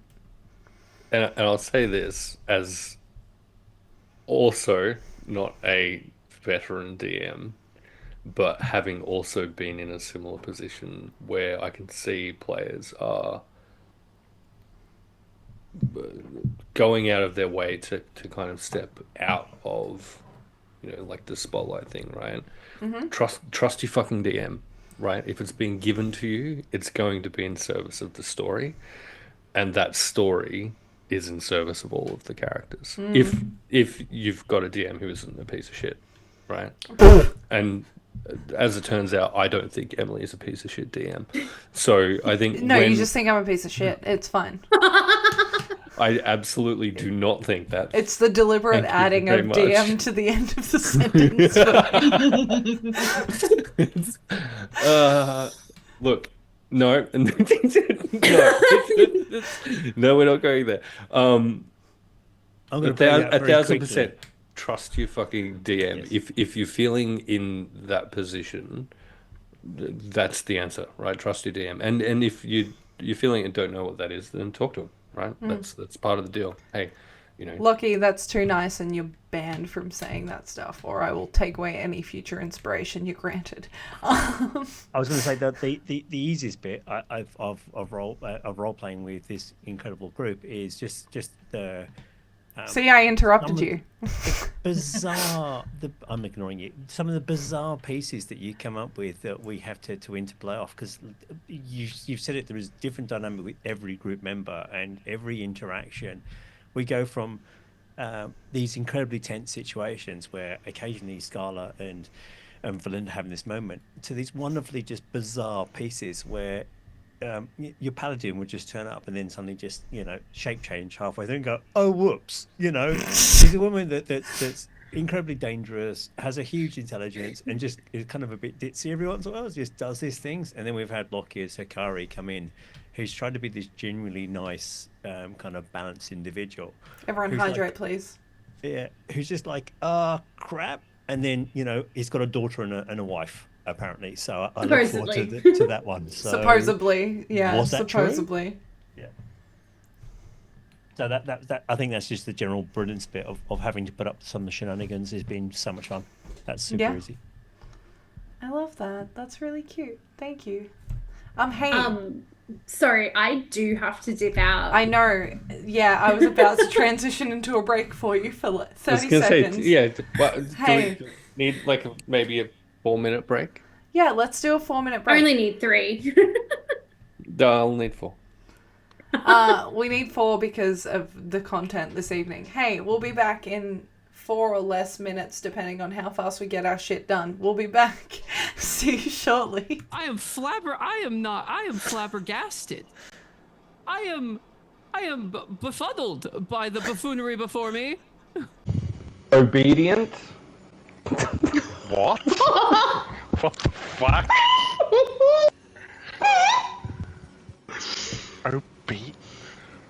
That's one.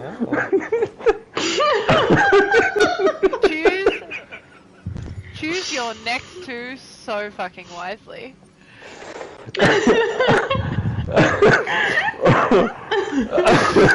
Right, they've both been bitten by people that are infected by this disease. that's a problem. As far as he knows, Eden hasn't, and so Eden's the only one who can get on the boat at this stage. I haven't. Yeah, but Belle's been really fucking mean. And so his concern is for the chick who just kissed him as opposed Oh, wow. To be fair, you love how did you also call What it was I player. supposed to do? Kiss my brother? I'm sorry, what? Wait, alright, hang on. Okay, hold on. Hang on. Hold I on. came back from the dead to say that. Hold on. It is. This is a dowry. Was that your love language? Just throwing logs? Great. Correct. Random acts of lumberjacking is my love language. That's. Remember that Explains time I so dropped a tree on top of you? Oh my Yeah, god, you know. okay, now I understand. That was like the ultimate. Yeah, okay, great. in which case Valentin's gonna just very sneakily mount her and place his dagger at her throat. Fucking knew it, you little bitch. Okay, And great. in her ear, wake her with the words, "It's my turn. Tibella." And he'll wait for her to wake at this point. And she does immediately. There are approximately 3 or 4 people on the face of this cursed earth. Hey, we're popping back in exclusively for Let's Roll for Dragons, who just fucking raided us. Guess what? We were on a break. Promethean's probably out there destroying his lung, but we decided to come back just for you because Let's Roll and the team, we love you so much. Hey, if you're a big fan, hey, can both of you block your ears for a second, please? If you're a big fan of Let's Roll for Dragons, specifically Tiny Tiamat, tune in this Friday at 7:30 p.m. Australian Eastern Standard Time. You'll get to see Erin guest spot in the next episode of Echoes of Divinity, which is coming out this Friday. It's going to be really, really cool, and you should definitely check it out because she fucks some shit up real hardcore. But hey, thank you so much for rating. I'm going to tell them to listen now. Yeah. Hey, we didn't talk about anything. We just were really chill. And nothing bad happened. Hey, another thing I really want to say really quickly to Let's Roll is congratulations on your brand new studio. If you neither of you know, Let's Roll just Ko-Fi raised a bunch of money to make their studio look really cool, having just moved house. It's really, really fun. And I don't know, I just fucking love that crew so much. Anyway, you know, hey, here we are. Shit, Promethean knows we're back live and he's not here. That's really embarrassing. Tank Hunter. Yeah, look, I spoke so much shit about Deetwenty. So what we're doing here this evening, is we're doing a little Q&A about the campaign so far, which is the... Yes, you fucks, correct. But hey, Let's Roll for Dragons rated, and what were we supposed to do? Yeah, we're recapping and grilling each other on a bunch of shit that's happened in this campaign thus far. Hey, Deetwenty, in the sending spell or less, recap the entire campaign.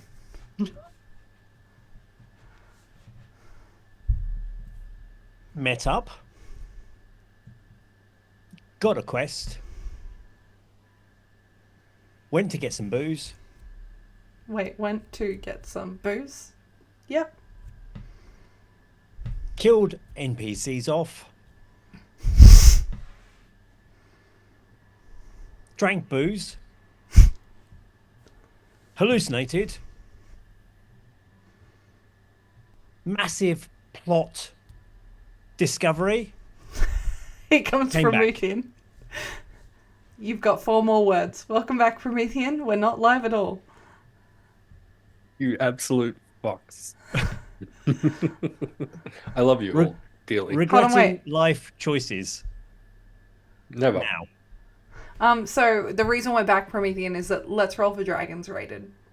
Hey, aka Leford, who I believe had a little finale session this evening. Oh yeah, that's right, the Strixhaven campaign.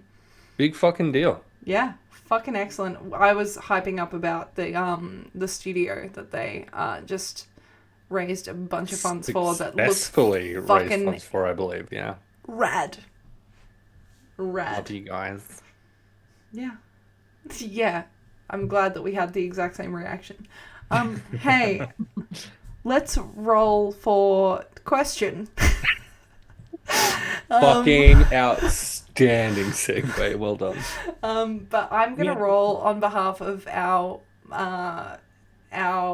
monk who cannot be here this evening. Ash had a question, Emily. Oh, Ash did have a question. Which party member? Okay, yeah, this is actually a really good question. Which character or party member would fall to the allure of godhood if they could figure out a way to ascend to it?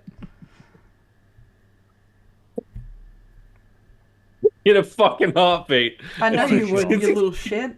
Absolutely. Yeah. I think that's a little bit unfair, DM, simply because we already have one party member that is on the path to godhood anyway. Who? Not looking at you, Scarlet. You don't know. Isn't Asamara a path from godhood, though? Same difference. Up and down. You don't know, because here's the thing. Here's the thing that I want to remind everyone of, right? D&D rules exist. I created a homebrew world that I can do whatever I want in. And a homebrew world that you've mentioned more than once, you very specifically wanted to not deal with gods as a thing, so have a limited number of them that are entirely within your Wherever control. did I say that? I feel like that's been mentioned more than once. No, she said that the gods don't walk the earth to people's knowledge anymore. Yeah, That's the very, gods. but that's also very, very different to not wanting to deal with it. I think what Promethean might be referring to is there was I think there was a session we did with you, myself, and in your Ham, DMs, yeah. and it was a question about like designing homebrew worlds that was like, you know, what did you do that was different or something like that. And I think I said I was scared of gods, and so I created them incredibly specifically. I've altered the stat block. Pray I don't alter it further, Emily. 30th of March 2025. Can we get that as a quote, but like too lucky? Because that's fucking... I love that. That's great. That hits all of my buttons. Good Thank golly. you. Hey, aside from Valenda, would anyone else attempt to ascend to godhood if they had the opportunity?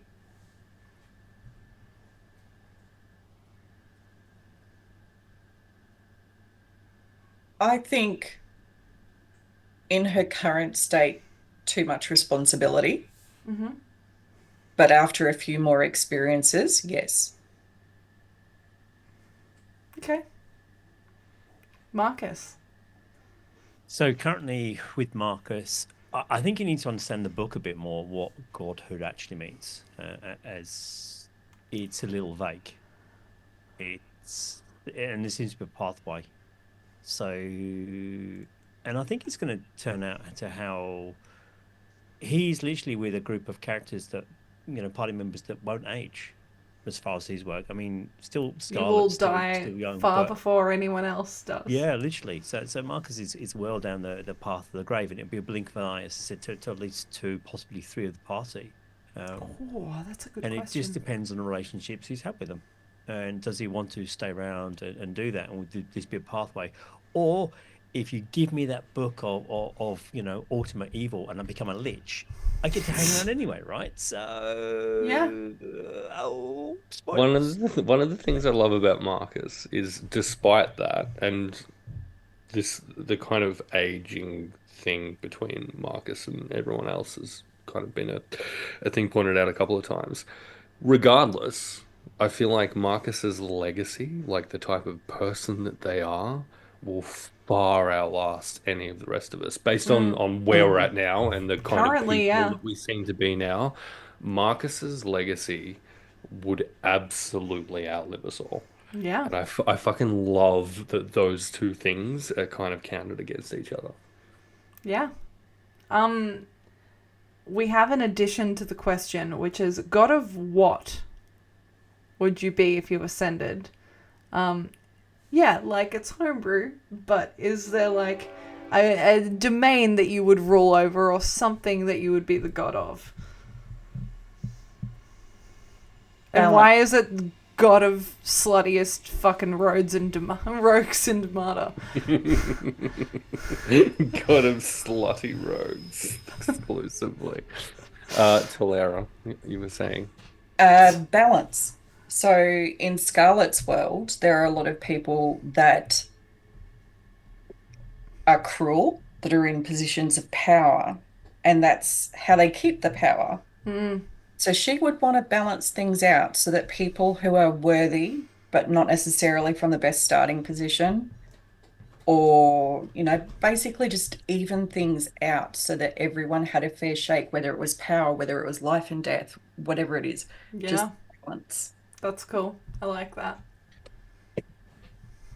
D, if Marcus was to obtain godhood, what would it be?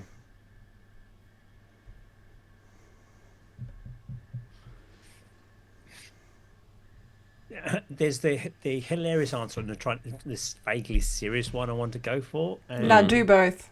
Okay, well, I think it'd be the god of mischief if I'm mucking around. It would literally be just shits and giggles left, right, and centre. Yeah. As Marcus, it would be you know, the person of the banana peel slip, or you know, kind of real physical comedy. That would be so much fun, just to, you know, say a name before you slip in shit and fall face first on your thing, or the break hits you. As a slightly more serious one, I really would like to see where this goes, because there might be an actual purpose Marcus gets from working with this group. Belly button hair grooming? Well, any chance to do those ones? You never know. Valenda. The god of immediately and absolutely fucking up both Yusefka and his parents. The god of daddy issues or mummy issues. And that would be the drive, right? Yeah. And that's, I guess, like Valenda's weakness is, so his approach to his general life circumstances worked for a bit. It's not working now. And so if you know, that was to become a possibility, then that is a means to overcome that particular challenge. After that, I feel like it'd be very much like a Bacchus kind of situation where it's just the god of chilling out and getting fucked up. Like, if he has, you know, god level power, he no longer needs to stay off of anyone's radar. He no longer needs to be concerned about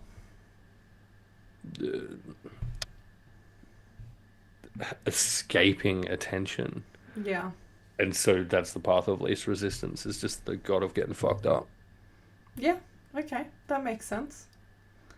Okay. I think it's time for all of you to roll the D20 and get the opportunity to ask some questions. Because, you know, it's been a while since I've let you guys ask questions. Okay, we've got an 8 from Marcus. We've got a 7 from Scarlet. Ooh, and a 14. You're up, baby girl. I hate that. Okay, no, well, wait. I'm sorry, but the dice decide. I know. No, I did actually go to the effort of writing a whole bunch of questions in Discord. So You maybe I'll asked just have a look at truly those. so many. No, this is a great one. Okay, so this is actually, I'll throw this to the players and to the DM then. So which specific place or area of Demata that we've come across so far have you enjoyed the most, and why? And we'll start, I guess, You've with... not really been anywhere. We've been heaps of places. We've been to like 3 entirely different fucking states, areas. Countries. Sure, countries. And a whole bunch of places within them. We'll start with D20. Did you just direct my stream? Fuck you. Okay, well, you two just fight that question out. master of X's and Vexes. Yeah, I think we should start drinking shots now, even though it is, you know, Well, a reasonable time. Let's go. Okay, well, you two do shots while I sit here and answer. They are shots of amber-colored water, just for Twitch's guidelines specifically. Sure. Well, chop chop. Dink. Cheers. That's such a little shitty shot. Remember, these are trained actors, and this is done under supervised. It's also just literally food dye and water ash. Great. It's no big deal. I actually just used it to do fire breathing, but you didn't see. It was really cool though.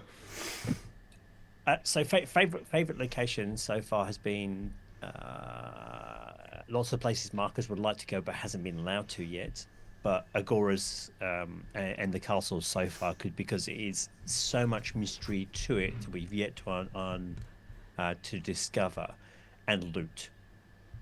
Because if you haven't worked out, we've got several people in the party that may be the sluttiest rogue of Damada, but he's not very good at getting money, and I would like a truckload of cash. Scarlet is loaded beyond belief, but Marcus literally wants to acquire stuff so he can spend stuff in a massive shopping adventure. Massive. And the castle's the place to go. But Agora and the castle, I think, has been by far the most intriguing place that we've yet to fully go back to. Plus, Ashton's body's there, so we should really go back. And Jonan's there too, right? Didn't he just wander off into the fucking castle and be like, "Well, here I am"? Oh yeah, and then we can go and pee on Grommy's grave as well, which would be super cool. Fuck that guy. Yeah, let's take his skull. Hey, leave him alone. He just had an invisibility cloak and a +1 stick. God, that guy in the back. Motherfucking little betraying little That was shit. fucking brutal, and I loved it. Continue. Yeah, no. Tammy? Malahia, because it is the closest to anywhere that will accept how or who she really is. So she can feel like she's a little bit closer to her more authentic self there than anywhere else.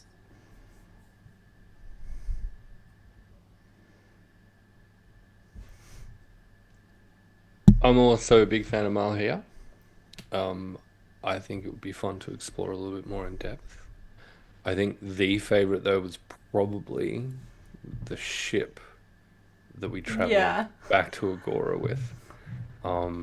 Scarlet kind of meeting her dad. That whole scenario was fucking awesome.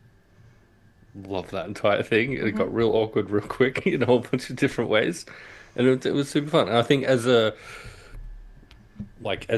game wise, as a group, that's kind of where we hit a point of everyone kind of knows where they are and how they do the things with their characters, and I felt like that was like a really good gelling kind of moment. Despite the absolute chaos that ensued, it felt really cool. So your favorite place is the place where Scarlet cried? Correct. Yeah.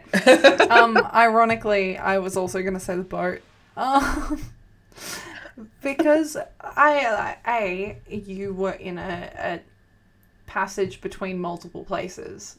You were leaving Malahia, going to Agora, but seeing the coast of Ascendus. Getting the job done. At the same time. And some of you saw some stuff that I don't know that you remember. And that was really cool. Also just boat travel can be so fucking boring sometimes. But that was another thing that I deliberately designed with this world, is that travel time I know can be fucking grating, and I don't have the stamina as a DM to make you all roll on survival tables to random encounter some stuff. So what I'm going to do is create the smallest world humanly possible that it takes no time to go anywhere. So that, This is the Tasmania of worlds. Yes. We found ourselves in. Is that what you're saying? I think, and I've said this on the stream before, is that from the bottom of Ascendus, which is the lowest point of Damada, to the top is actually only 2.5, 3 days. So it's not that long. in the grand scheme of travel, because that's the furthest distance you can physically travel. So when we came up with the cunning plan of jumping on a ship and then going up to I was like, it's gonna take so long. Why are you doing this? Because it looks big on the map. Because Scarlet's dad's on the boat, you fuck. Like, why wouldn't we do that? Oh no, I know that as Emily, but you're talking to Tybella when you're pitching this plan. Yeah, fair. Who's like, why are we gonna take all this extra time? Let's just go. But also I think that was probably the coolest thing. Like, I have to approach the setting thing from an NPC standpoint, and as an NPC of multitudes, like different fucking NPCs, Maluhia is the coolest place so far. Kaivala is so fucking snotty. Like, and we're going there. Well, you're already there. We're there. Oh yeah. And it has not gone well. No, it hasn't. No, it hasn't. No. Fucking like the emotions are gonna be high coming into Friday's session. Like, it's gonna be. Yeah, I hope you all have depressing playlists ready to play before we play the game. I have shots. Yeah, I've got Whitney Houston's "Want to Dance with Somebody," that sort of stuff. You know? Hey, Tammy and Dee and myself on Loki's behalf, roll a D20. Sorry, Loki. What did you get, Natural Dee? Loki, 20 right there.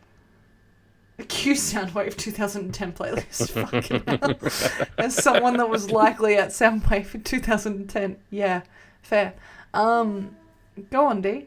Unless, Tammy, you also rolled a natural 20. I got 18. Okay. Fuck. Okay, yeah, go on.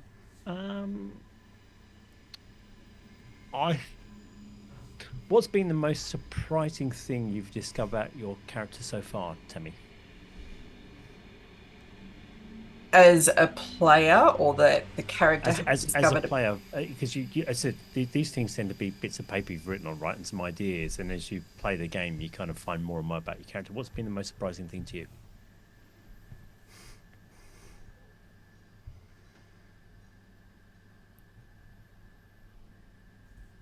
Oh, I actually don't know. Like, I know what it is, but I can't say because of spoilers. That's fair. But Em is aware. I've got my backup question was to the DM. It's like, Emily, when will you stop killing off your own NPCs? Is that not happening anytime soon? Because literally, you've killed more of your own NPCs off than we have. Okay, no, I can answer this question. So far. Yeah, no, I can answer. Hold on. Let me pour some forbidden grape juice for this question. And what I mean by that is it's sparkling water in a mug. So Emily's created some great NPCs, Astrid being one of our favourite, that Emily then murdered off by poisoning. It's also my favourite. All of them canonically hot. Like, truly so hot. That's great, but that's not a question.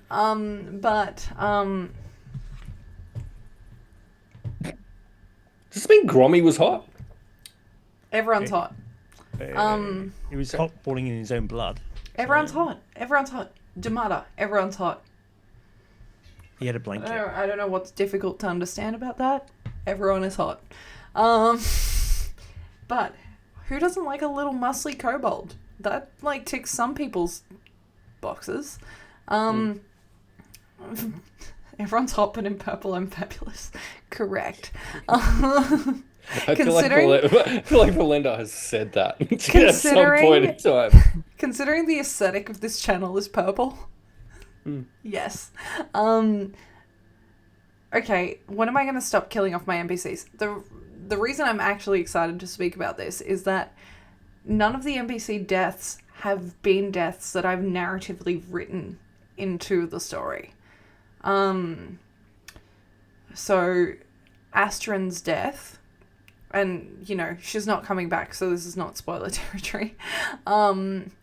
Astrid's death was actually purely dice rolls. Like, it was 100% dice rolls. And for the sake of those who may not have seen it, so Astrid is intrinsically tied into Scarlet or Talera's backstory and consumed an amount of hallucinatory magical wine that was unhealthy. It's a sipping wine. And she guzzled that shit down. And I'm not this is not spoiler territory. Similar to how DC checks work in D&D, you all rolled a check when you consumed the wine, right? Mm-hmm. This DC check, for lack of better terminology, doesn't work the same as low equals fail, high equals success.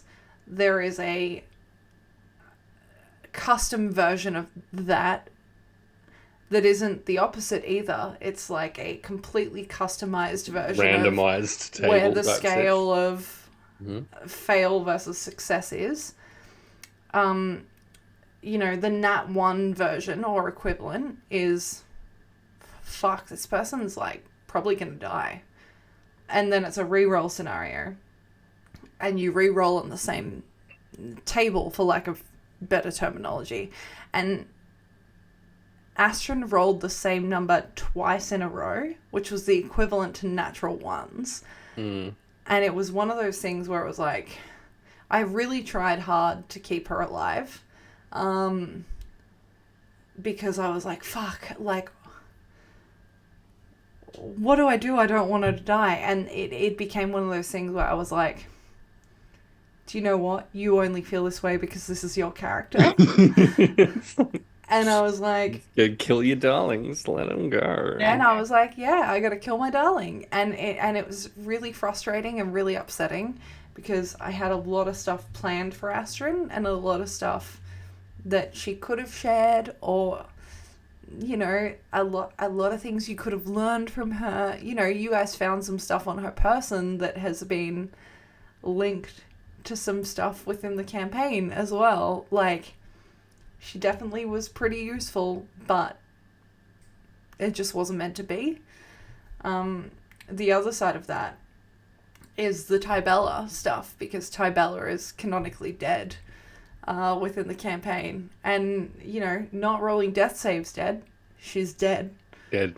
Just fucking dead. So to like surmise all of this, her hit point total, I believe, was 109 hit points. And she took close to 60 to 70 points of damage. And then she took 112 points of damage. Yeah. And it was like, I think when she took 112 points of damage, she only had like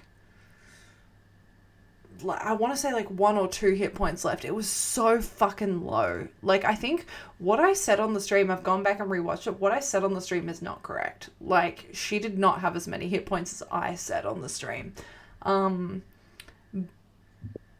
But she went into instant dead territory real quick. That was not like a thing that was planned. Her getting even close to dying was not a planned thing. The thing that, like, and this is what I love about D&D, right, is how quickly things can, or TTRPG in general, how quickly things can tip on their head, is that, like, the way I kind of plan to approach that situation as Tybella is very, like, backseaty. Because she has no invested interest, really, in most of you. And the only invested interest she has currently is that there is an importance of Valenda's survival, right? And also the things. rings. Those are the true only things that you are all aware that she's invested in. And one of the first things that happened was Valenda was like, you know what, Yusafka? Let me give you these rings. So, and having encountered her before, you did the right thing. I don't curse you for it. I fucking know. I know I did the right thing. And so the one thing that Valenda has said about the Emerald Cloaks, and I think it was to Marcus, was specific, and I think the question was thrown out, well, what happens if we encounter them? And the answer was fucking run. right? And that's why. Like, that is why. Which is funny. Cause we didn't. We didn't. No, but when I did the brief with Rin, who played Yusefka, I said, they will not run. And I said, and I think they will fight you. I was like, I don't think that. And I said, I don't think they will fight you to the death. And I don't think they will fight you to the point of this. But I think they will fight you in a self-preservation or a self-defense standpoint. Because Rin knew what Yusefka was looking for, right? And I didn't think you guys would give it up. So we went into that fully expecting that there was going to be resistance and there mutilation. was no resistance whatsoever, which is what completely flipped that scenario on its head, because as soon as it was submission instead of resistance, it was, okay, well, everyone's going to be okay with this except for the one person that this intrinsically fucking connects to.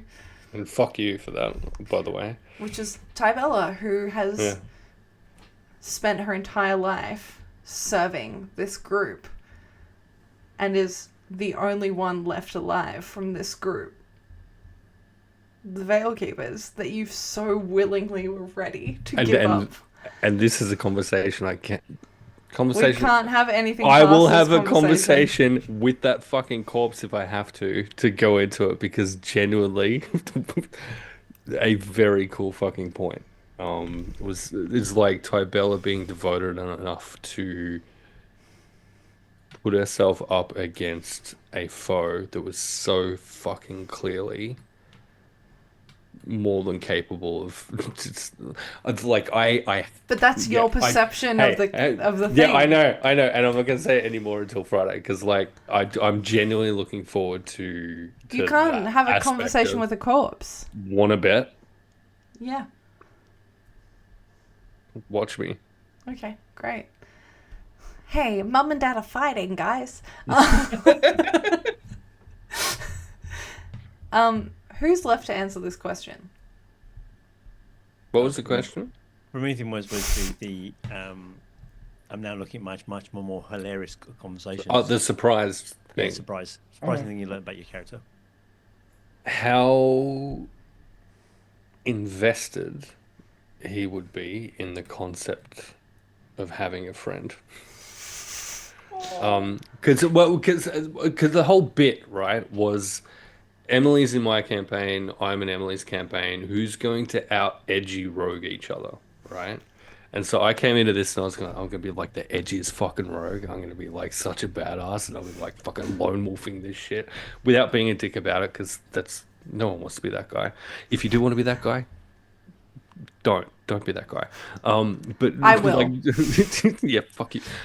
Trying to kind of walk that line, and I think it properly landed with the backstory stuff when we did that, and I was like, fuck, now Why did that happen again? Fucking Zoom just went out of control out of nowhere. Could you calm down, Zoom? And like the backstory info, and one of the things I love about like you kind of doing that in general is up until that point, it's just information that I've given to you that's like, and that you've given back to me, right? So I gave you some stuff, you gave me some stuff, and it's like, cool. This is the stuff, right? This is the stuff that this character's built on. And then we ran that session, and it's like, fuck. Now it's real, and now it has an actual fucking meaning to it. And now, and almost immediately after, other shit happened that loaded onto that. And that was the most surprising thing was well, fuck. Now he has an actual vulnerability that's not what I'd originally kind of gone in with the idea of. I think, yeah. I also can't take credit for that as a concept, and the reason I say this is the concept itself is literally taken from Radiant Shadows, and it's purely from Hamish, who, when bringing me into a well-established campaign, was like, hey, you're coming into a well-established campaign. You need to be established as a character. And I was like... and it was, hey, I'm going to... I'm going to I'm going to ask you to play in this thing where you are going to learn about this character and understand how they, you know, talk and what they do and how they react. We played for like 4 hours. Like, just me, Hamish, and Tammy, who played an NPC for me. And the 3 of us just sat there and did it. And I came out of that then going into Radiant Shadows going, okay, I'm not really as nervous anymore because I've already played the character. I'm just inserting them into a new situation now. It's not like you're not raw dogging the world. What voice am I doing? Like, have I done this? Yeah. Do I know anything? Like, and I had a whole cheat sheet. I had everything. And so, like, you know, again, prefacing that I'm not a war veteran DM, like, 10 out of 10 recommend. It doesn't matter how far into a campaign you are. Take one step back and make your characters live out the important moment in their backstory that shapes them as a human being and watch them play it, because you will understand A, how to fuck with them real hard, and B, like, how they work in those scenarios. Because it's far more interesting to watch it than to learn about it when it happens for the first time. Because it's the first time for you, but it's not the first time for the character. And I just, like, I can't wait. I got shit teed up left, right, and center. I'm very excited about it. Do it with your players. It's a lot of fun. Hey, Promethean, do it with your players. Wow. Ruin us. Yeah. Yeah, that's in the plan. Sorry, Sam. Just remember when it comes to doing that for Salazlo that you've got another person who has to come in and play his wife. Nah. Ex-wife. Good golly. Yeah. Hey, it's getting later. Let's do some fucking questions before we have to wrap up for the eve, right? Rapid fire questions. Go. Sure. Sure. What we'll do is rapid fire questions. Okay, great. We're gonna go in like overlay order, and we're just gonna you have to answer in sending spell amount or less. So 25 words or less. Okay, Tammy, you're up first. Question, go. What are you there goes the train. What are you expecting Scarlet's home to be like? I can't answer this. I can't answer this. Spectacular, gothic, sad, scary, seductively dark, and loaded. Abso-freaking-looking loaded so we can loot the living shit out of it. Strip the walls. I'm expecting it to be very similar to Valenda's. Hold on, wait, slow down. Whoa! I'm expecting it to be very similar to Valenda's, yep. Except boring.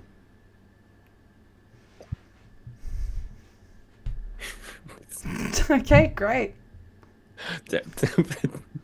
Boring's not the right word, but it's the spell. It's a weird definition of the word.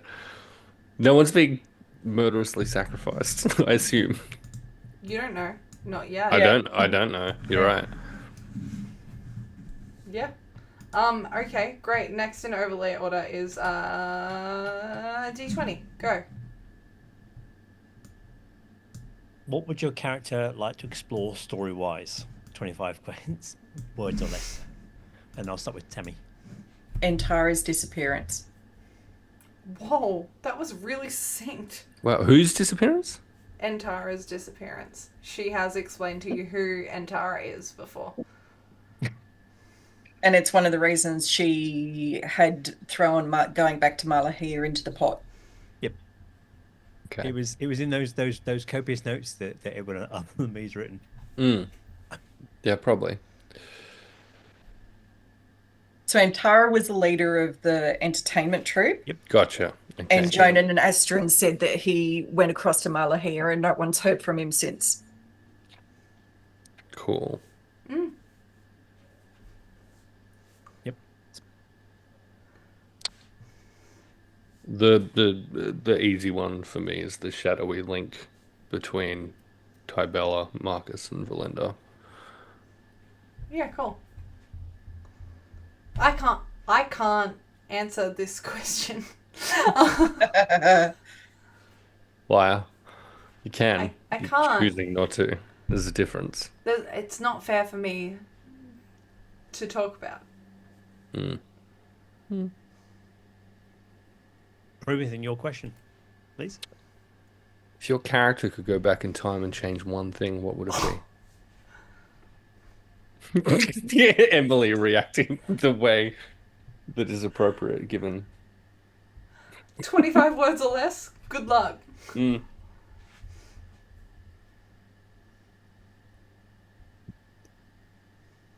We'll start with Tolara 79. Astrid drinking the wine. Oh. Ouch.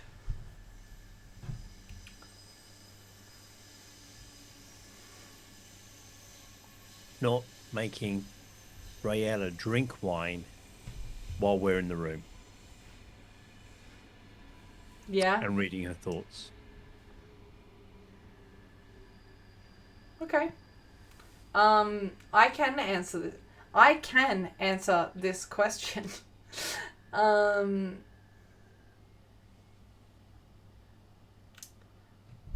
how do I put it?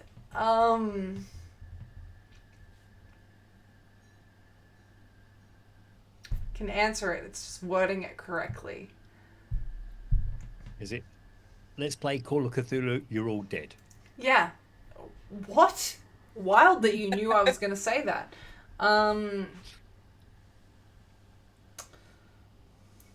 Okay. I'm going to leave it to 3 ambiguous words. Whoa. Tybella's communication style.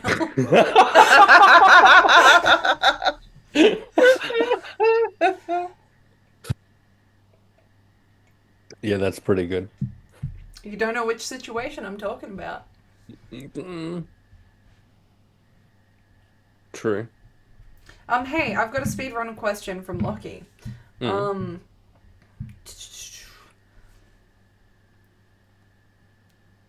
a cocktail that fits your character. Real life cocktail. Mm-hmm.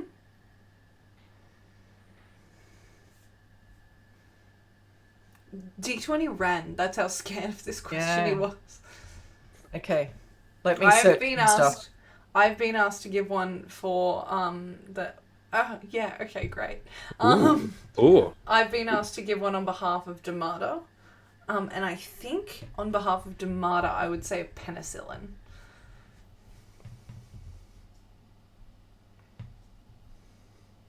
Or painkiller, I think it is. Same thing. Same thing, different day.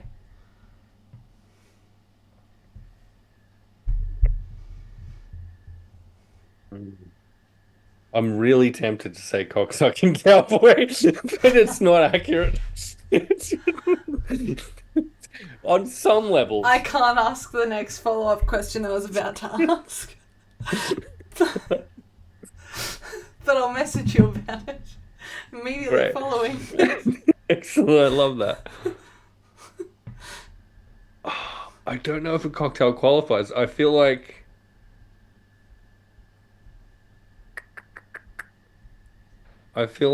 for Valinda, it's the straight vodka. I feel like that is the It's thing. so vanilla and boring. Depends on the vodka. I mean, the only upside really is that you can mix it with anything. Correct.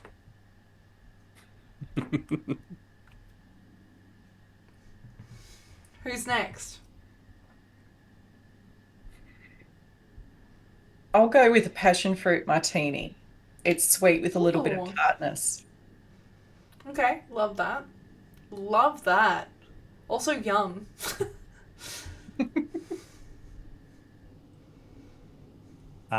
Either a flaming Lamborghini, which you're going to have to go and Google, Okay, good. or a mint julep. Excellent. That's Yep. really good. Emphasis on the. Yep. No, sorry, I was just reading a thing. Okay, good. Love that. I feel like we have time for another speed round. I don't have a follow-up Lockie question, unless Lockie wants to send one to me, or drop one in the chat. But hey, quick. Speed run. Promethean, you're up first, baby girl. You fuck. Well, now I'm going in the OBS order, not in the order I see in Zoom. How absolute dare you? Because I'm in the Sorry? wrong channel to be able to have my list of questions. Well, that sounds like a you problem. It truly is. One moment, please. Okay. Yep. No. Good. I got this. It's fine. Okay. No. This is great. Okay. So this is for players only. Why is your character's lowest stat their lowest stat? I love that. Yeah, tell me, what is your lowest stat, and what is it, and why? And how do I exploit it? Its strength, it's 8. And it really fits with the lack of physicality Marcus has. Yeah, that adds up. For Scarlet, it's intelligence, because she couldn't sit still long enough to actually learn about history and all the things that the books were trying to teach her. So it's not that she can't read or she's necessarily stupid. She just never actually was formally educated properly. Let me pull up some fucking NPC character sheets.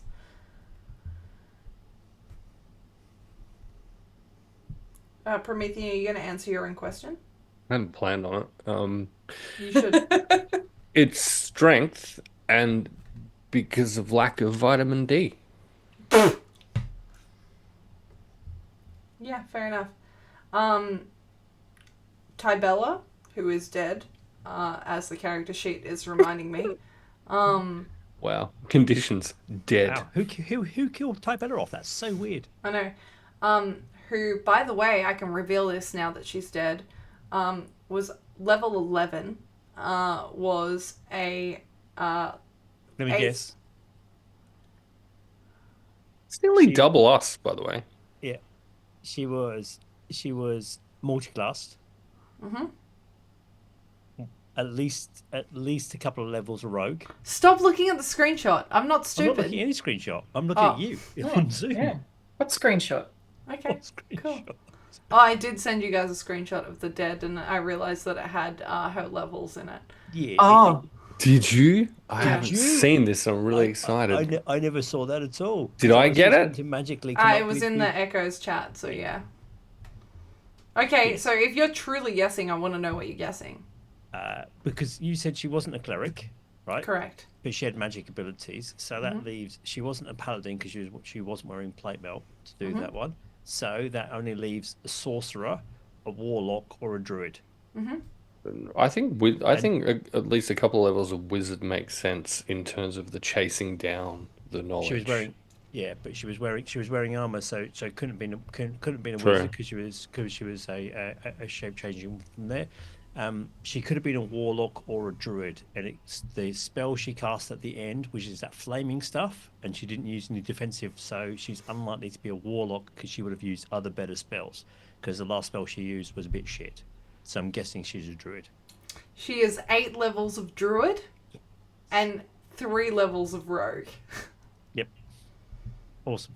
Nicely done. Yeah. That's fucking excellent process of elimination, Deetwenty. Yeah. And do you know what's fucking hilarious? Is Someone's forgot paying that. attention to the campaign. I forgot that she was that. But strength was her lowest score. No surprises there. And it's because she is not necessarily strong in terms of hitting things. She's strong in a bunch of other ways, though. Then there's Astrid, who also is dead. Who also was only level 5, and was lowest was strength. It was 9, and similarly, just not super tough, physically, you know. That's it. That's all I have to say. Did you hear the sigh? That was because she's dead. Hey, what class is Jonan, do you guys reckon? Who fucking cares? No, I think fighter, and I think he'd also be multi-classed and probably around the same level. The thing is, the only real combat stuff we've seen from Jonan would have been when we met them, and it was quite a while ago. And There was also a PvP scenario with Scarlet. there was the sparring thing. Actually, yeah, fucking Tolera, what's your call? What do you reckon? Tammy knows. Yeah, I know because I created them. Perfect. I can even tell you what they were in the circus, like what their roles were in the circus. Perfect. I feel like maybe if I'm talking, and it was truly so long ago, I'm gonna say fighter and barbarian is in there. So yeah, weird because I had him down as a pally because he was wearing plate and he cast spells. Because when we first met, Did he cast spells? He cast a spell on the first encounter is the bit. So so he was wearing plate mail and he was a good fighter. So make 5th level paladin would be a guess, or fighter cleric. This is the easy bit of apathetic characters. Is really helpful to accommodate for my truly fucking shitty memory. Valenda doesn't care because I don't remember. Yeah, Marcus did and would have further. But when he fell out on his head repeatedly coming out of the castle, it was a bit shit, a bunch of things. Did you want me to tell them what they were? Yeah, go on.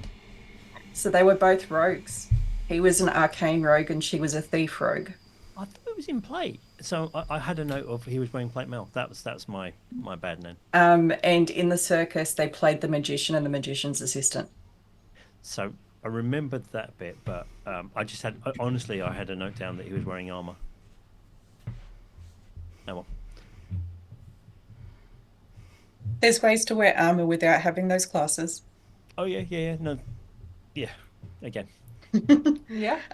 So yeah, but that's why he had like the rapier and everything rather than a proper sword. Yeah, it doesn't explain why he couldn't climb a rope that fell on his head 30 foot and then. Right? What the fuck, man? Seriously. I rolled The dude can't climb a fucking rope? badly, so fucking badly in that session. Like it was because for those of you who watch Radiant Shadows, I fucking roll so well in that specific campaign.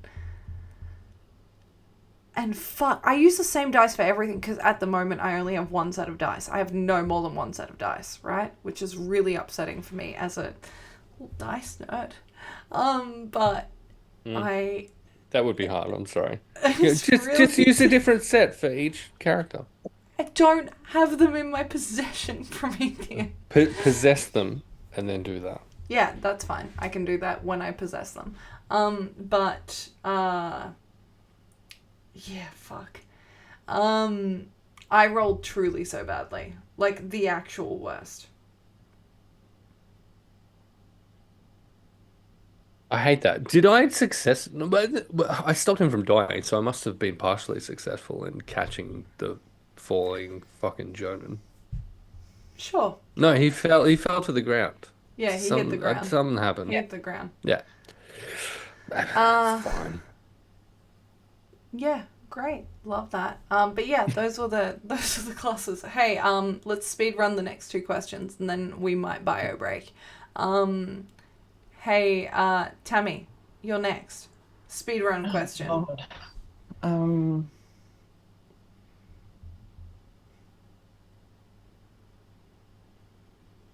If your character could change into an animal, what would it be and why? We've seen Delphine change into multiple, but what would your character choose? Now, because owls not only have that hilarious way when Ooh, they run. so If you've ever seen wise. because you've seen an owl run, it's hilarious. It was hilarious and it's very It is. Marcus. It's really Yeah. funny. He can spin around and he Yeah, can see yeah. in the dark, which is the one thing Marcus can't do, is see in the dark at the moment. Literally everybody else has got dark vision or whatever else. It's like, I can't see a buggering thing. Plus, it would make my perception a lot better. Okay. And it says, woo, bit woo. Pro. I think And why is it a his rat? his default answer would not be rat. Thank you. It'd be chameleon, I think, as the thing. Okay. Very easily, and depending on the circumstances, of literally the next session, changeable into something else. I can't wait to see you be a dolphin. Tammy. A tiger. Wow. Which is cool because Can someone clip that, please? Yeah. It's which technically dolphin Marcus laugh would have to into become a goat. rawr. What did you say, Marcus would actually become a goat? Yeah, at that point, yeah. Because an owl isn't really an animal, so back to being a goat then. Now isn't an animal? Technically, he's a bird, right? But Birds are animals, my guy. Not in this world, D&D. What? So my first thought for Scarlet was owl, simply because of the flight and the predator. But it was like, Big hang on fan. a sec. She's a little bit more instinctual rather than intelligent. So a little bit more on the cunning side, which is white tiger. Okay. Love that. Yeah, cool. No T-Rexes in this campaign. Dinosaurs. Oh wait, they do exist. Thanks, prequel. They do. Yeah. Hey, yeah, cool. D20, you just asked, did you just ask a question? No, that was me. Oh, okay, D20, you're up. Fuck, Okay. I'm looking at 3 different fucking windows and they're all different to me. Whoa. If we could bring back one of the dead NPCs, which one would it be? Starting with Scarlet. Marisol. Ooh. Okay, bring back Mum. Let's go. I mean, She'll have answers. Yeah. But yeah. that Scarlet would presumably find very useful. Mm-hmm. And, you can have like a nice little family reunion on the ship while we're spooning around on the waters. Yeah, Daddy and And Mummy then can go get kill back the rest of together. the family. Oh. You could accidentally watch them shagging. It'd be weird. But also really nice because she's alive again. Yeah. Because she has answers and can help fuck over the family. It's got nothing to do with the person who claims to be her father on the ship. Oh, did Twitch just fucking go? Or am I... No, you're good. Okay, great. There was a freeze, but I think it's good. It's my freeze internet. back, freeze back. Okay. Promethean. Yeah, Pro, you go. Surely. The easy answer is not Celia. The useful answer is Grommy, because he's going to be more easily subject to torture at getting information about what the fuck Raella actually wanted. So either of those. Like Valenda's ultimate, well, it was a problem now, I guess, but ultimately Valenda would choose Narcelia. Yeah. Okay. Go on, D. You also have to answer this question. Yeah, so I would like to bring back one of the dead gods. Thank you very much. Whoa, you motherfucking overachiever, you. Yep. How very... We want what? answers. Wait, Gather the source. what dead gods? What are you speaking They're, about? they're, There are two. they're NPCs in the prequel. They haven't been talked about in this one. Surely As they're far as referred to in the book. we're aware they're dead. There was 2. We got 1. We I are. can tell you at least one of them has This is world been knowledge. referenced already within this campaign. Yes, and I've got a name, and she's already in the wiki. Thank you very much. Well, Interesting. Hey, do you want to drop a link into the wiki? I'm gonna have to read it sometime, maybe. yeah, you could also update it. But Yeah. You could see what both Marcus and Scarlet think of every other character in the group. Why would I require that information? It's super meta. Because sometimes, you know, it's nice for Promethean to know, not your characters. It's dangerous for Promethean to know that information. Do not give it to me freely. No one's asking you to do it for free, but for the small donation of $5 on Ko-Fi, you can... Hey, how far away are we from your current target on Ko-Fi? Speaking of. I believe we're at 24% currently. Away or 2? No, like we've 2. raised 24%. That's pathetic. All you fuckers in chat. If you're capable. Wow! Can you give Emily some fucking money, please? Don't to, like, speak to my chat like that.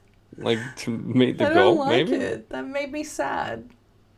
Fuckers affectionately. Hey, But- Promethean, how about you donate money to the Ko-Fi? How does that sound? Okay, how about I do? No. Hey, chat, don't listen to him. He's just a boy. Truly, don't listen to me. Wow. Oh no, Declan's here. Fuck. Well, motherfucker. Hey, speaking of raising money, hey, Yeah. how'd you guys do? Their dungeon, is it done yet? They're done, and they fucking hit their did they goal. hit it? Yeah, Fucking they sick. hit their goal. Excellent. And it The was last real I saw it, fun. there was like, it was so fucking It was close. so close. Yeah. Yeah, I tuned in the next day after I woke up, and yeah, they'd raised. I want to say, I'm hazarding a guess. over. It was like 90 to Awesome. 100 pounds over. Yeah, Love that. or euros. I don't know what's the fucking currency. Where are you? Where are you? Euros. I don't know. I've not been to Europe before. It's fucking mother country redos. No, Wow. Can we do the break thing? Please? Yeah, we can do the break thing. I really need a Hey, wee. Hey, if you want to learn more about Promethean, here's what I'm gonna do. I'm gonna play a Be Right Back video. You fuck. Which my favorite part about this is that I believe the second clip is you will find out truly how much Promethean values my friendship in 3 words or less. And for that reason, we'll be right back. See you shortly. I am flabbergasted. I am befuddled by the buffoonery before me. Obedient? What? What the fuck? Beat. That's one.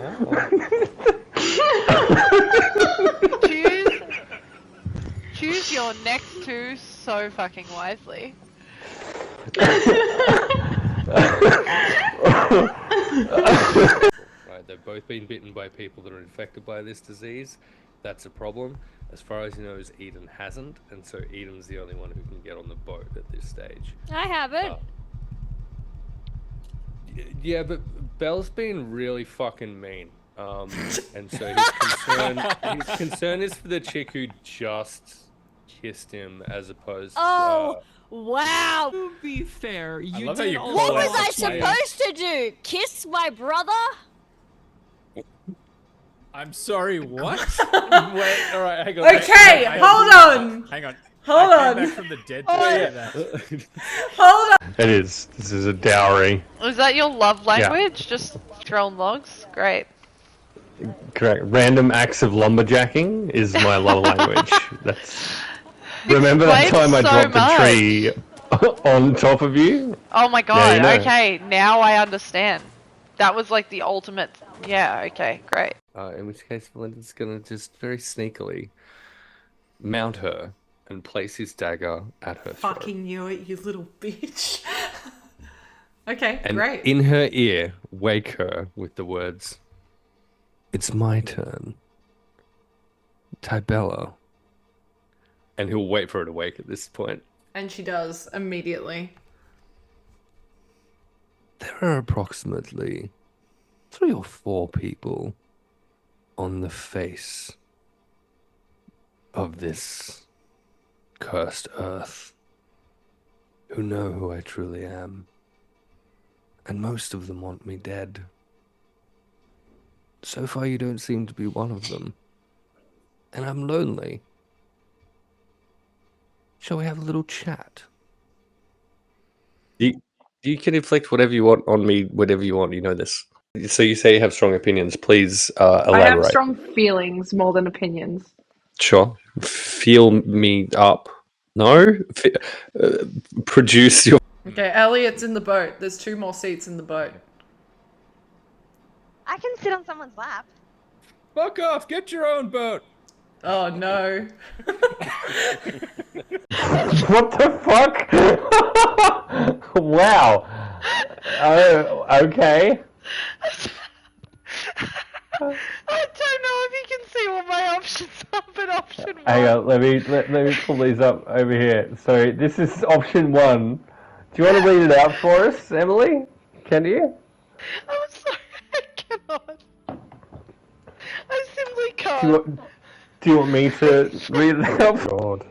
I'm Okay. not crazy, I just got power word killed. Hamish, Yeah? Do it. stop trying to stick your flute up his butt. Whoa! Holy shit! Oh my god! Why did you do that? I do want to watch this though. I have. Fuck, I should have taken my clothes off. met few aside from Truly should have. And turn to face the guards that are approaching Marcus. Absolutely. She's going to start approaching with her arms out to the ground. Okay. And as she's doing this, her dress, which we all remember was made of beautiful leaves, are going to start falling as though it's autumn. Okay. Her entire body is going to become covered in vines, and as the vines fall away, her armor and all of her weapons are back. Excellent. She's going to stand in front of Marcus Quick roll with a her D10. shield on one arm and her sword in the other, and she's going to widen her stance with her sword towards the guards, and she's going to be like, come on, boys. So, with a very blunt knife and a lot of tears, Blue painfully, slowly cut off her best friend's arm to save his life as a child. And even to this day, if she closes her eyes to go to sleep, she can still feel and see, like, just, you know, what it's like to cut off someone's arm. The one thing she would change about that is that despite her efforts and despite everything it took, she cut off the wrong arm and her best friend died anyway. So, if she had to change anything, it would be to go back in time and pick the other arm.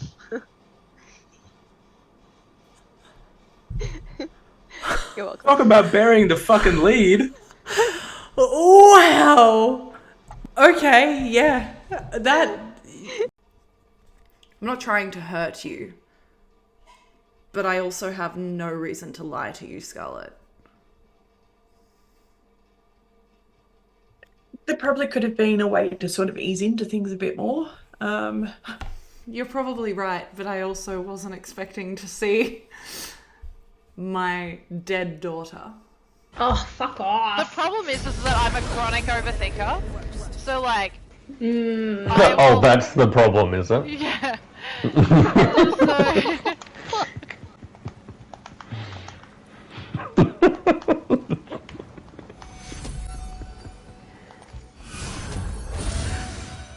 Woo! I'm just gonna overthink about what Prometheus just said for so long. Oh no! Emily!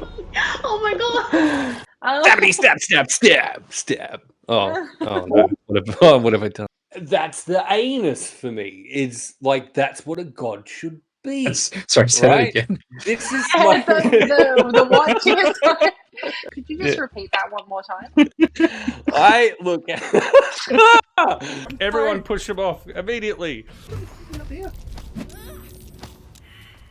Oh my god! Oh, no one can push him off. I can check this shit out. Yeah. Fuck you, my buddy. Oh no! Oh, you took me down! What have you done? Oh my god! Promethean! As I'm like clutching at my throat, ripped apart.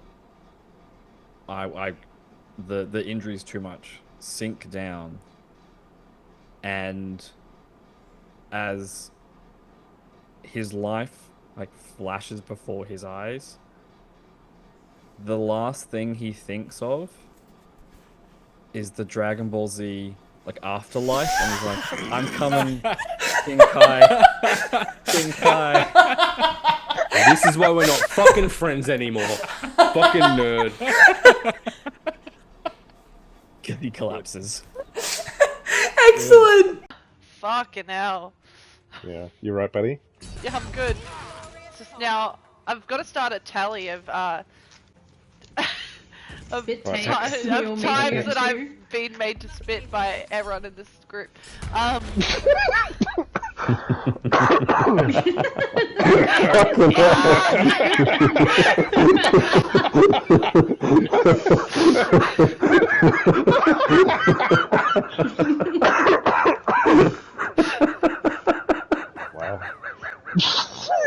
Stop it.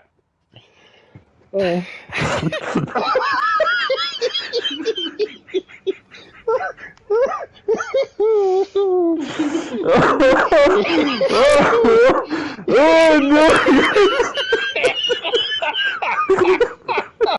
As she is told to go and kill Justin, you can tell that there's this part of her that's like fighting it with every fiber of her being. And Eden, you look into her eyes and you can see that she wants to rip you in half. What? Marcus's thought is as follows: a tragic tale of a failed sister that's looking to get her ends, and she's going to be really upset to see the book in Grommy's hands isn't the book Grommy thought it was. How so? You remember when we went to the market and we went all that shopping? If you look at my items, I bought a book that was about the same size and shape of the book DM. Oh, you fuck. And when Grommy asked for it, it was a bit too obvious that Grommy suddenly wanted to be our friends. And Marcus is like, we've been horribly betrayed. Let's see who's doing what. Beautiful, sneaky bastard. I Holy love you. shit. Quick, unload all of your filth here. Which I feel like is a very fitting end to the quotes. Well, Yeah. you know, there's always time and there's always Emily's man. Hey.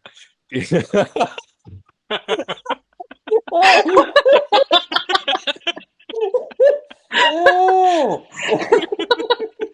Oh no! I am flabbergasted. I am befuddled by the buffoonery before me. Obedient? What? That's a lie because we're already live. Emily just threatened our actual fucking lives. Yeah, she we're in physical and immediate danger. Okay, Declan. No, I'm joking. Also, hey, hi, Declan, hi. Hey, Declan, if you could do me a favor and just humble Promethean like you humble me on a daily basis, I don't think really that's- fucking nice. I don't think that's our vibe. Or do you know what? DM a thing where Promethean and I just humble each other. It's just a two-shot, and it's just the two of us fighting. I still don't think that's our vibe. I think Declan and I are allies in your Declan will be humbling. like, hey, time to PvP battle royale this shit, and we'll be like, No, we're gonna leave best friends. Yeah. And hug the nearest tree. Hey, Emily, what the fuck are we doing right now? Hey, we are doing the thing where I'm the DM and I get to decide how this runs, and in doing so, hey, Deetwenty, tell everyone what we're doing right now. This is a quick introduction to some of the way our characters thinking in Echoes of Divinity, Emily's great campaign that's been running for almost a year and a half now. So Wild. we've got a level of character interaction, and now we've had a very seismic event, which probably will drive the characters to doing something rather than just mucking around. Would you agree with all of that, Emily? Maybe.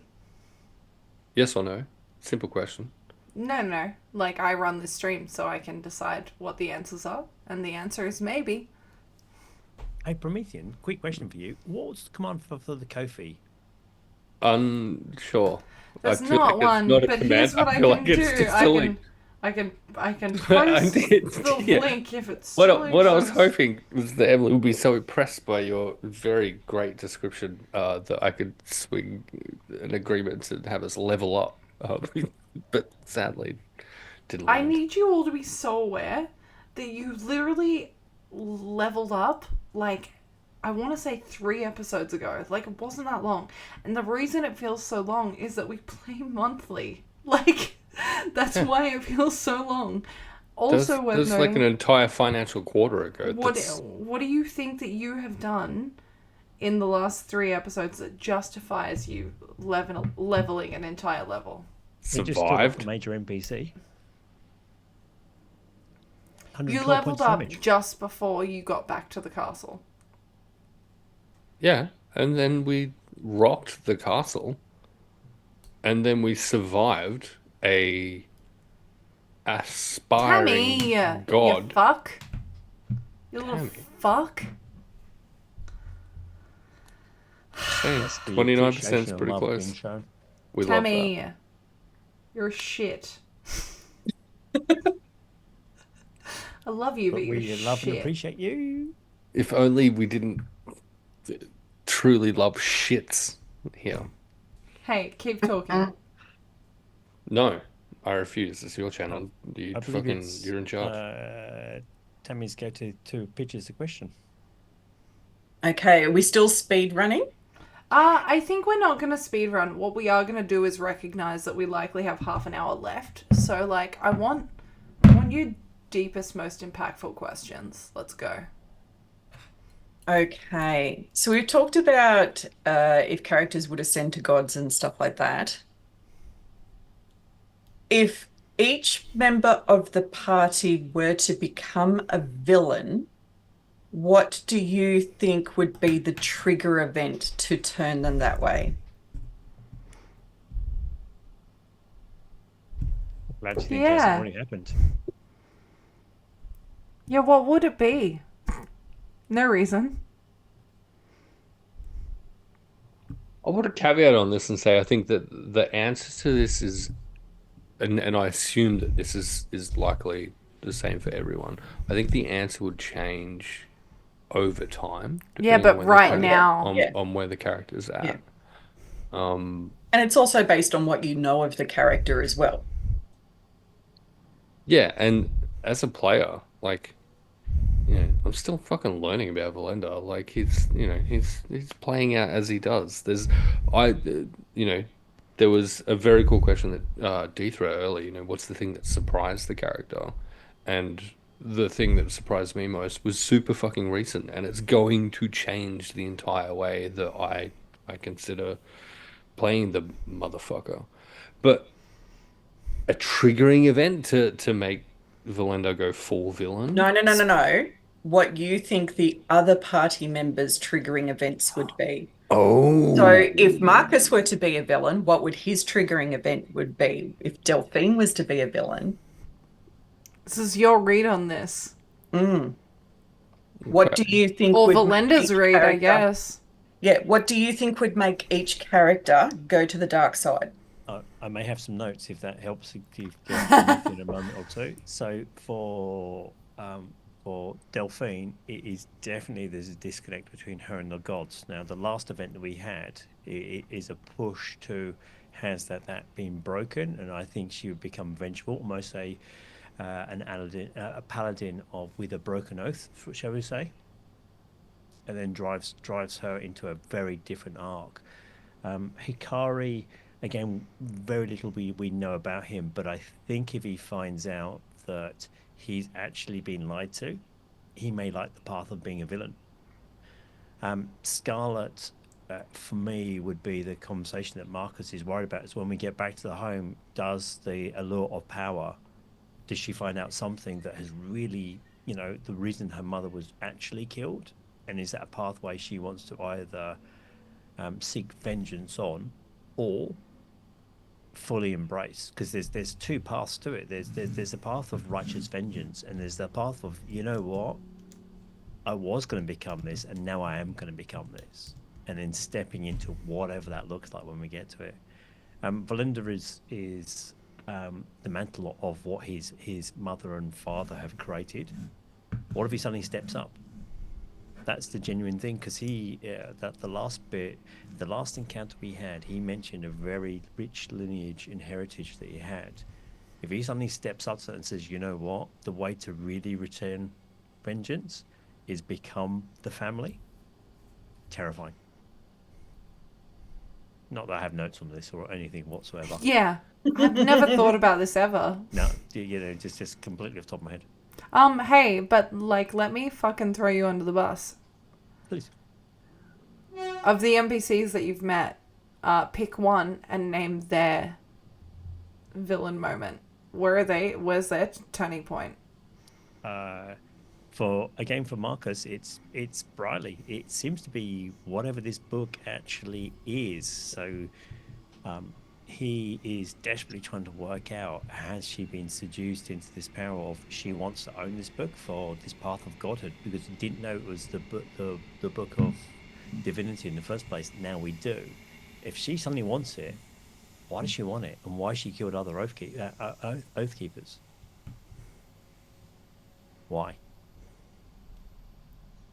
Anyway, no, but that's it, because I don't know enough about Rayella, and unfortunately Tyrell is dead, so can't ask her.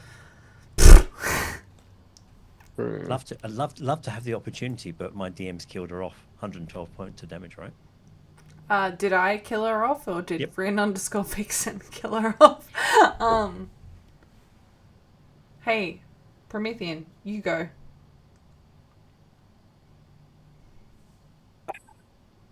I think I'm probably aligned with Dee's call on Delphine, but I think it would have to be more of an abandonment of the spirits that would turn Delphine villainous.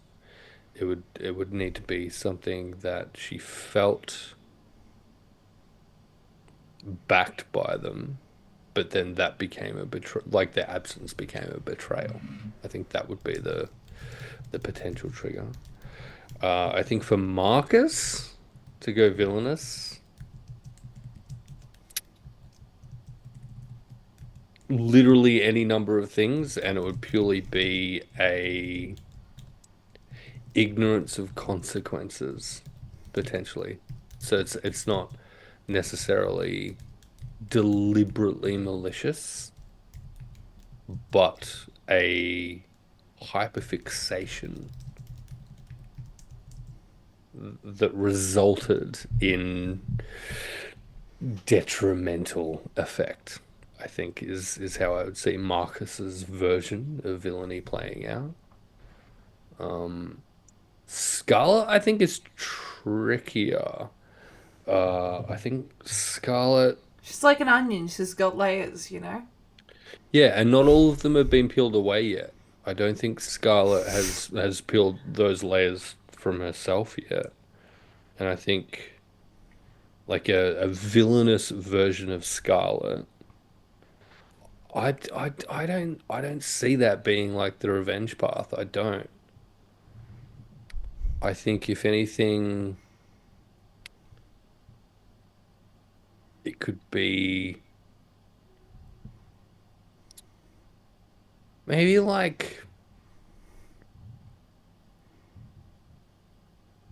succumbing to the idea of one of the things Scarlett's been very resistant to interrogating her past so far, right? No, she hasn't. You had an opportunity to talk to your dad, and you're like, nah. It's fairly resistant. Like your actual biological father is there, and you just like noped out of it, essentially. That's resistant, right? That's called shock. Yeah. It doesn't matter the mechanics behind it. Like you had an opportunity, and without knowing that they were still a thing, to speak with your biological father, and were just like, just get a nope out of that a little bit. And I feel like that tendency, like from Valenda's perspective, that tendency to avoid a direct, not even confrontation, a direct interaction that informs her decision making. I feel like Scarlet could be an accidental villain, essentially, in a bunch of different ways, for any number of different reasons, and especially with the asthma aspect, like that. You know, what is it? What is the fucking what would it be like? Assuming you were just this normal fucking person, and then realizing, hey, you're not, right? That your lineage is something truly so different from what it is that you thought of. I think that could mess with your head to the point where you make a series of poor decisions based just solely on reacting to stuff. Hikari, given how little we know of Hikari, I think the easy answer is the presumption of honorable choice. I think based on what we've seen of Hikari so far, Hikari could make a bunch of calls based on what they think is the right thing to do, but they don't necessarily have all of the right information to make those calls. It's everyone, right? Hey, pick an NPC and give the same evaluation. NPC? Not MVC, NPC. NVC would just do it for shits and gigs. An NPC, I think,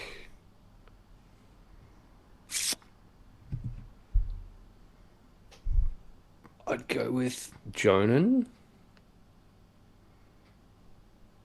Jonan's lost a lot, it feels like, and has been abandoned by a bunch of people who, you know, were with him for a little bit of time.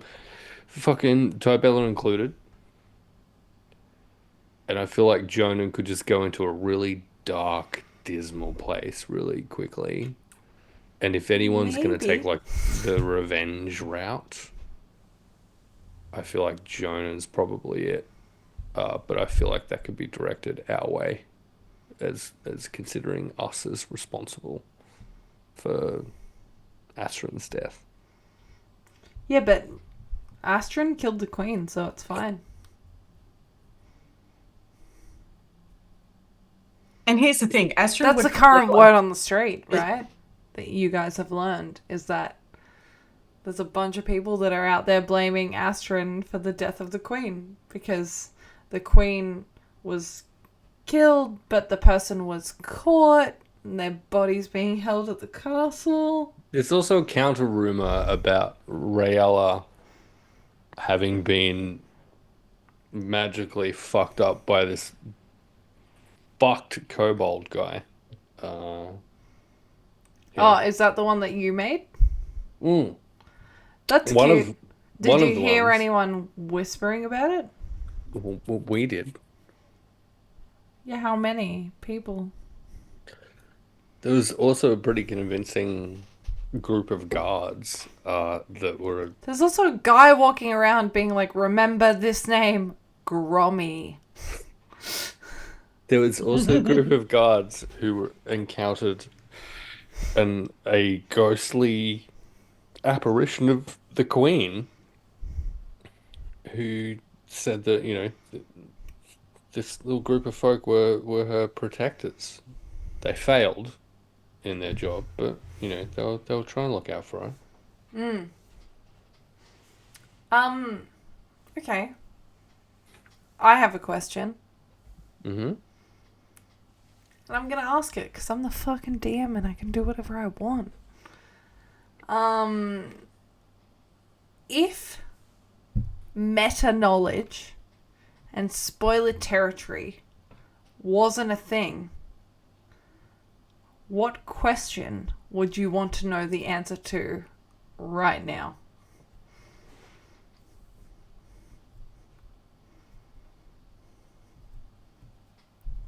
All right, boss lady, order of operations. Who's first? Based on overlay order, Promethean. Wow, it's so crazy how that backfires every time. Like properly meta? Yeah. It doesn't have to be, but the option is there if you want to explore the meta. I would want to know everything about Briley because I feel like Briley is the thing that connects a bunch of party members in a way that I, as a player, still haven't quite put together. Mm-hmm. And I want to know what those pieces are so I can, like, unlock that set of secrets. Mm-hmm. And So phrase the question. why the fuck did Briley take Valinda's form? I'm going to give everyone a little nugget for every question that they ask as a meta. No, it's okay, D. It's not going to be spoiler territory. Because I enjoy the campaign and I'm not going to do that to you. But the little things that I'm going to give away here is that in the time that existed where the Briley session happened, there was, I want to say, 30 minutes before D joined the call. I think D was there for maybe 40 minutes. And then there was an additional 2 or 3 hours following that. In which I would say, on the scale of knowledge of Briley, you were probably sitting at a 2 out of 10 on the scale of things you know.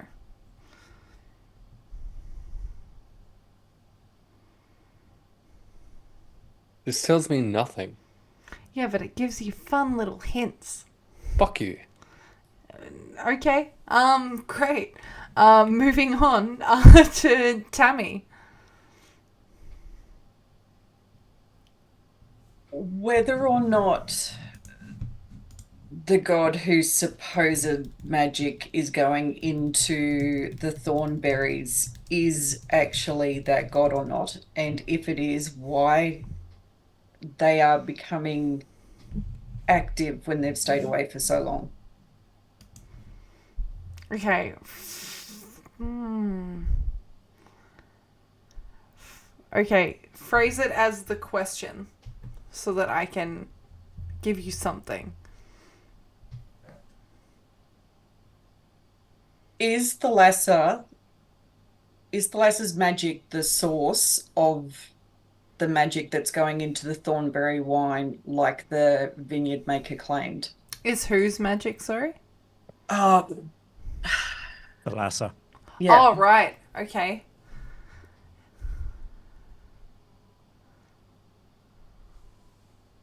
No.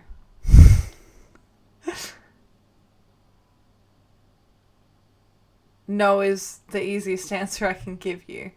But I will tell you there's a variation on the answer.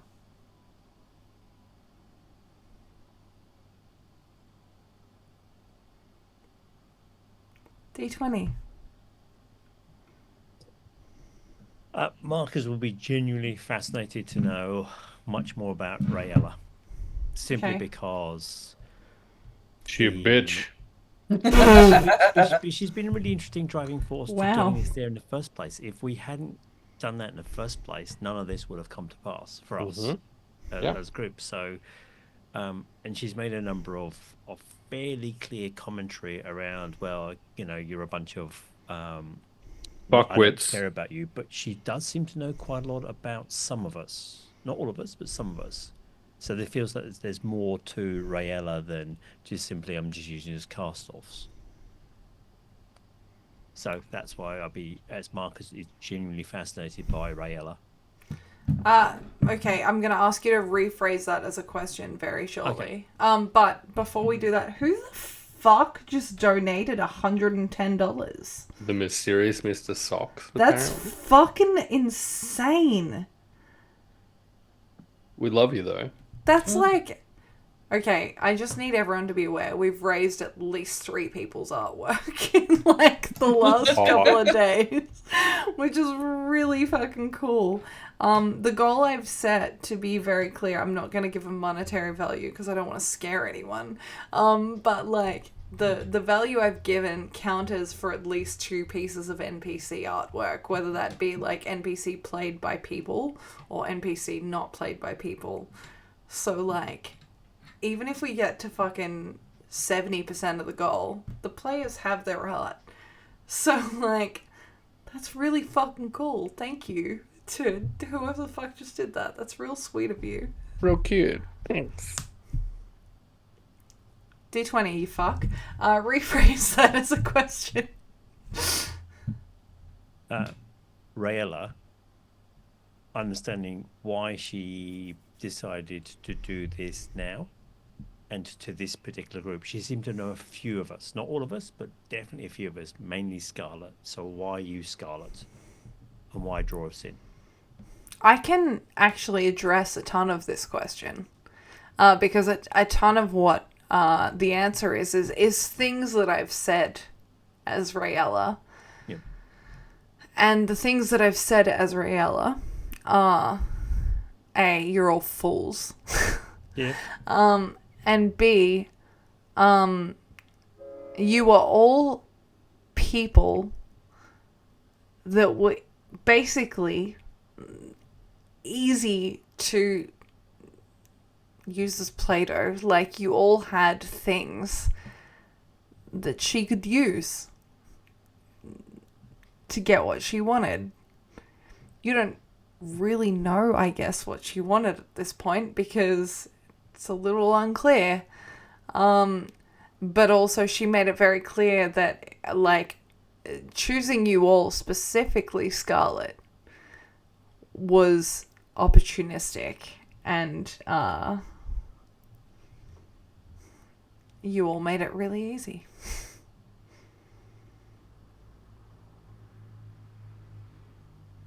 Roll a d10 for hot. No, I'm joking. But yeah, cool. That's the easiest thing.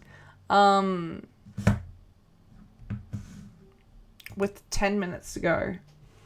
Hey, do we want to roll for a question? I don't have any questions in the chat that I can throw to you, so. You haven't yet asked the question. I have. Well, yeah, okay. But now's your opportunity in the last 10 minutes to ask a question that you think will be worthy of asking as the god, the over god of this entire situation. So I think the question should be yours. Okay, super simple, and I don't want an explanation. I just want a name or descriptor. Who would be the most emotionally painful person for your character to run into currently?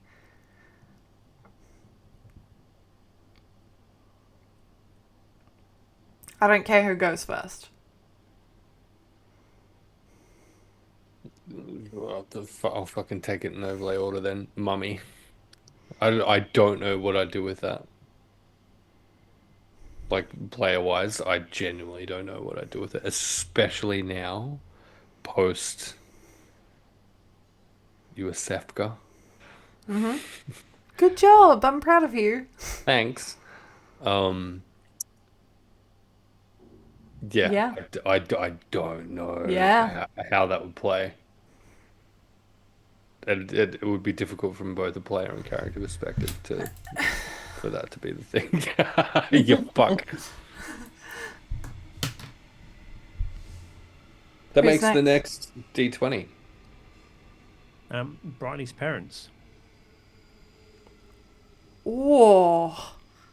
The Yeah. DM kind of gave me her mother and father's name, and they've been family friends for a long time. And then They someone have. saying, your daughter seems to be something completely different, and having Hikari there, I think that would be incredibly difficult as a conversation. Incredibly difficult. Oh yeah. Yeah. Okay. I will have you know I've already planned in case that happens. That's one thing that I've very deliberately planned, just in case. Interesting. I forgot everyone's parents weren't dead, or Yeah, evil, crazy. evil, and they're Not hiding everyone from has them. mummy It's issues. a binary. You're either hiding from your parents or they're dead in my D&D brain. Tammy. Well, we're about to go and come across them because it's the grandparents that potentially killed her mother, but are also going to be the subject of a game of survival for Scarlet. Yeah, okay. Fucking hot. I'm actually interested to see how that changes in the wake of the last session and like the start of the next one, because Valinda was super on board with that because there's nothing else worth doing. I don't think that's going to be the case anymore. I actually think that we're gonna end on the question that's in chat because I think it's a really good fucking question. And then we'll go into like who the fuck are you, where can we find you sort of scenarios.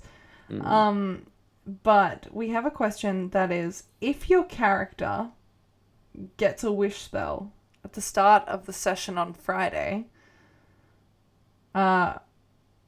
which it sounds like it needs to be used fucking immediately. You don't get to keep a hold of it. It just has to be used.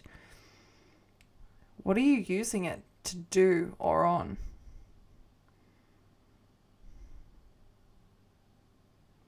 Also, how do you word it? I'm adding that part. How do you word it?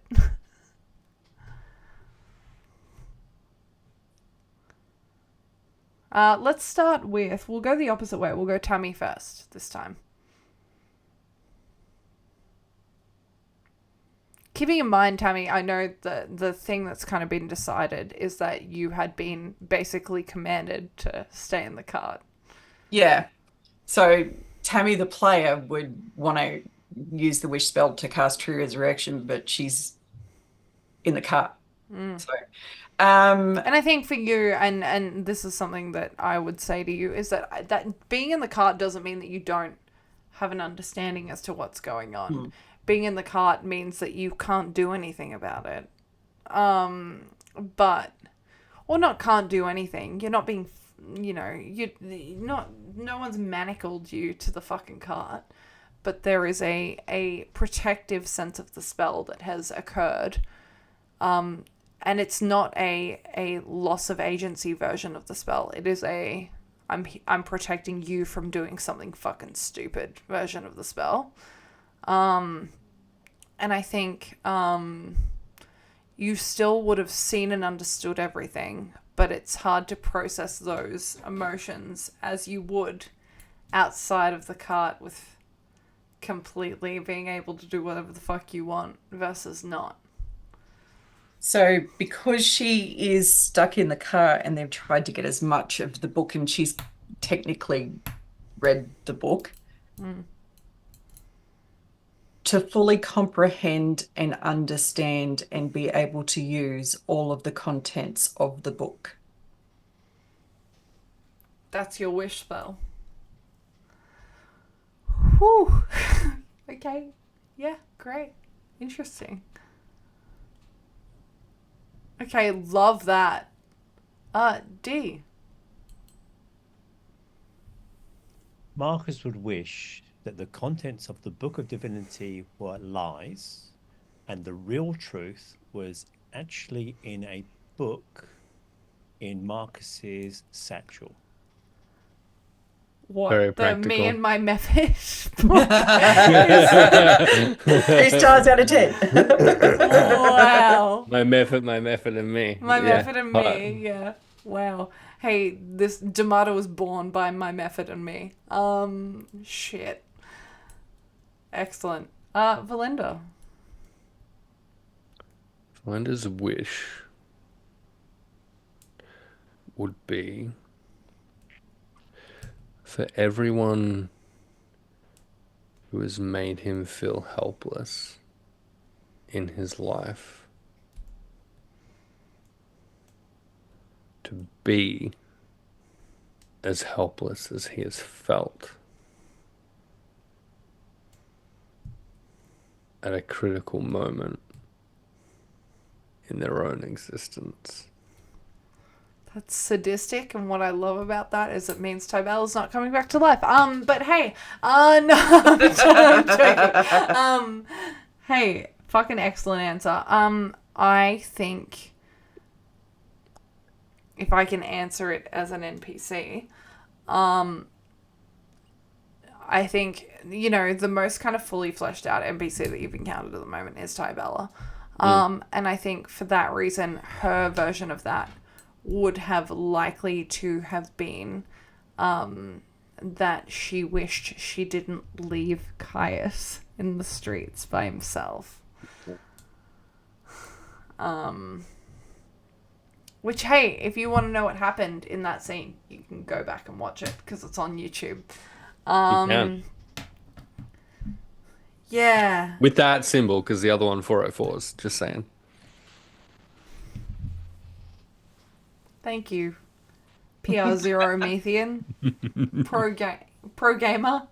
There's a fucking 0 in it. Hey, speaking of who we are and what we do and whether we're pros or just plebs, let's go around and learn about who we have in this fucking wonderful campaign. Hey, Promethean, who are you? Where can we find you? What are you up to at the moment? Hey, hi, I'm Promethean. This is Zero. At this exact moment, I'm here on the Hexes and Vexes channel, where you'll find me quite frequently, not only as a player in the Echoes of Divinity campaign, but also as co-Thirst Master for Thirsty Thursdays. I thought we abolished that term. You brought Chief Executive Thirst Master back, so I guess co-Thirst Master is also back. You'll also find me hanging out here doing whatever the fuck Emily tells me to do. You'll also find me running my own little campaign over at the Law Rights. You'll find me playing a Dwergar Ranger who's currently dealing with Find out if I remember the commands. truly such terrible consequences at Meeples and Dragons. That's basically it. On my channel, I've just started playing Cyberpunk 2077 again.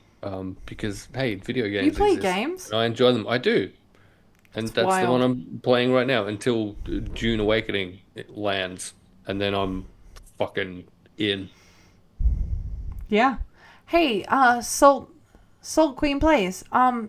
Should you shout yourself out? Promethean, shout out SaltQueenPlays as SaltQueenPlays. Hi, I'm SaltQueenPlays.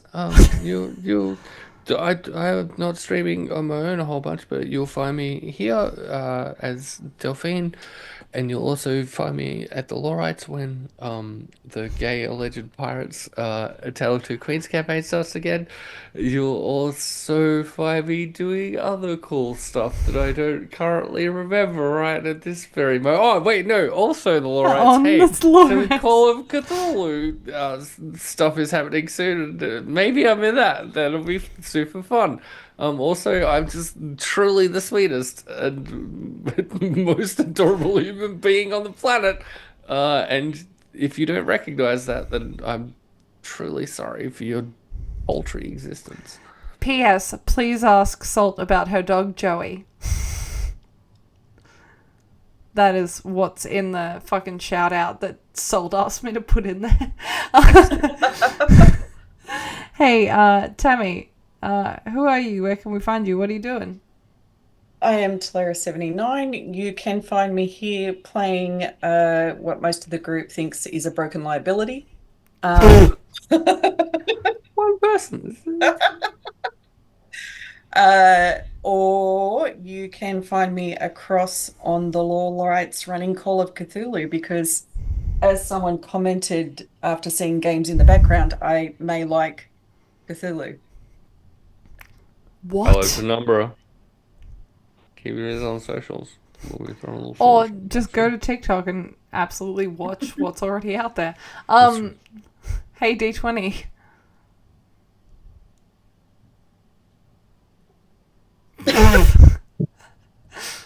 Yeah, that's Lucky. That is Lockie of MimicsDen fame. Yeah. Has a Well, yeah. podcast coming out in like literally 7.5 hours. For 6.5 hours, I would say. 6.5 hours. But well, maybe 7.5 I don't for know how us, time zones work. 6.5 for Yeah. you. Yeah, that's how time works. Yeah, sure. Soon? In the Soon. morn? In the morn. There will be a podcast coming out. Hey, Deetwenty, who are you? Where can we find you? Could you take Lockie away?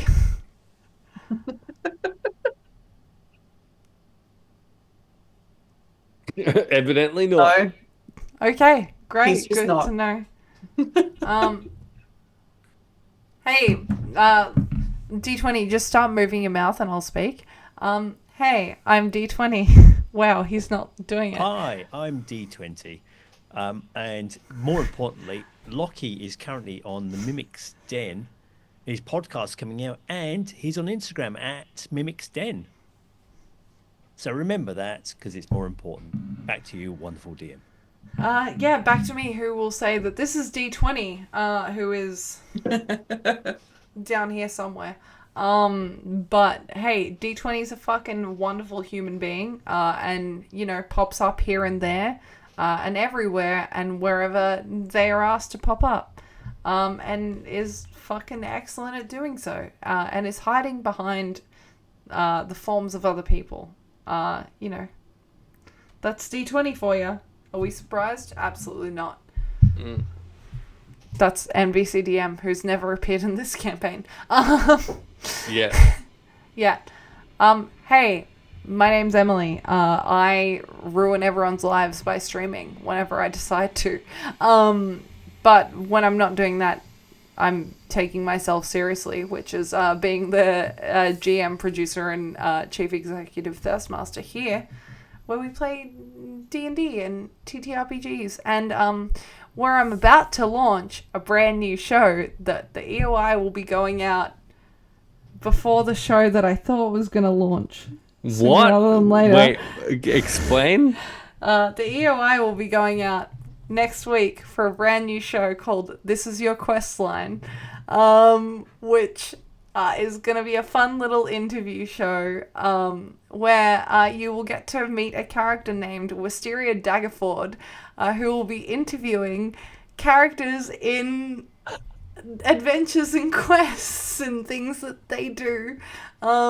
And then Emily will be talking to the players about how they designed those characters. So if you're into that, keep an eye out for the EOI. It will be an ongoing show monthly. You were fucking into that, and everyone on the planet who plays games needs to put a thing in, please.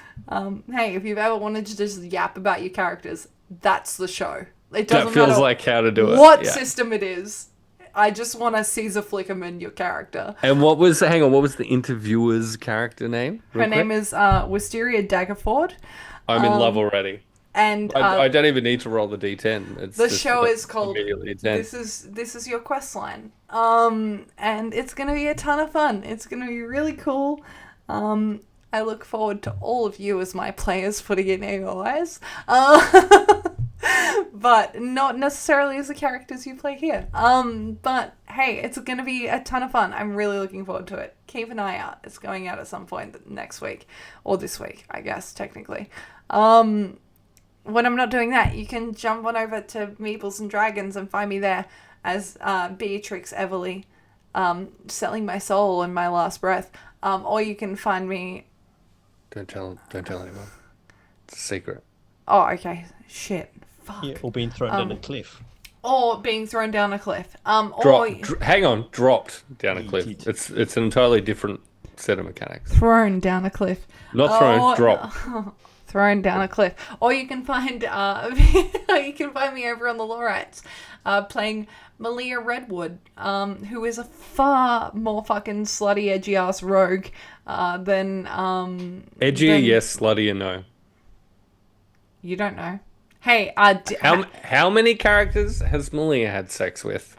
How many characters has Valenda had sex with? 2. Okay, great.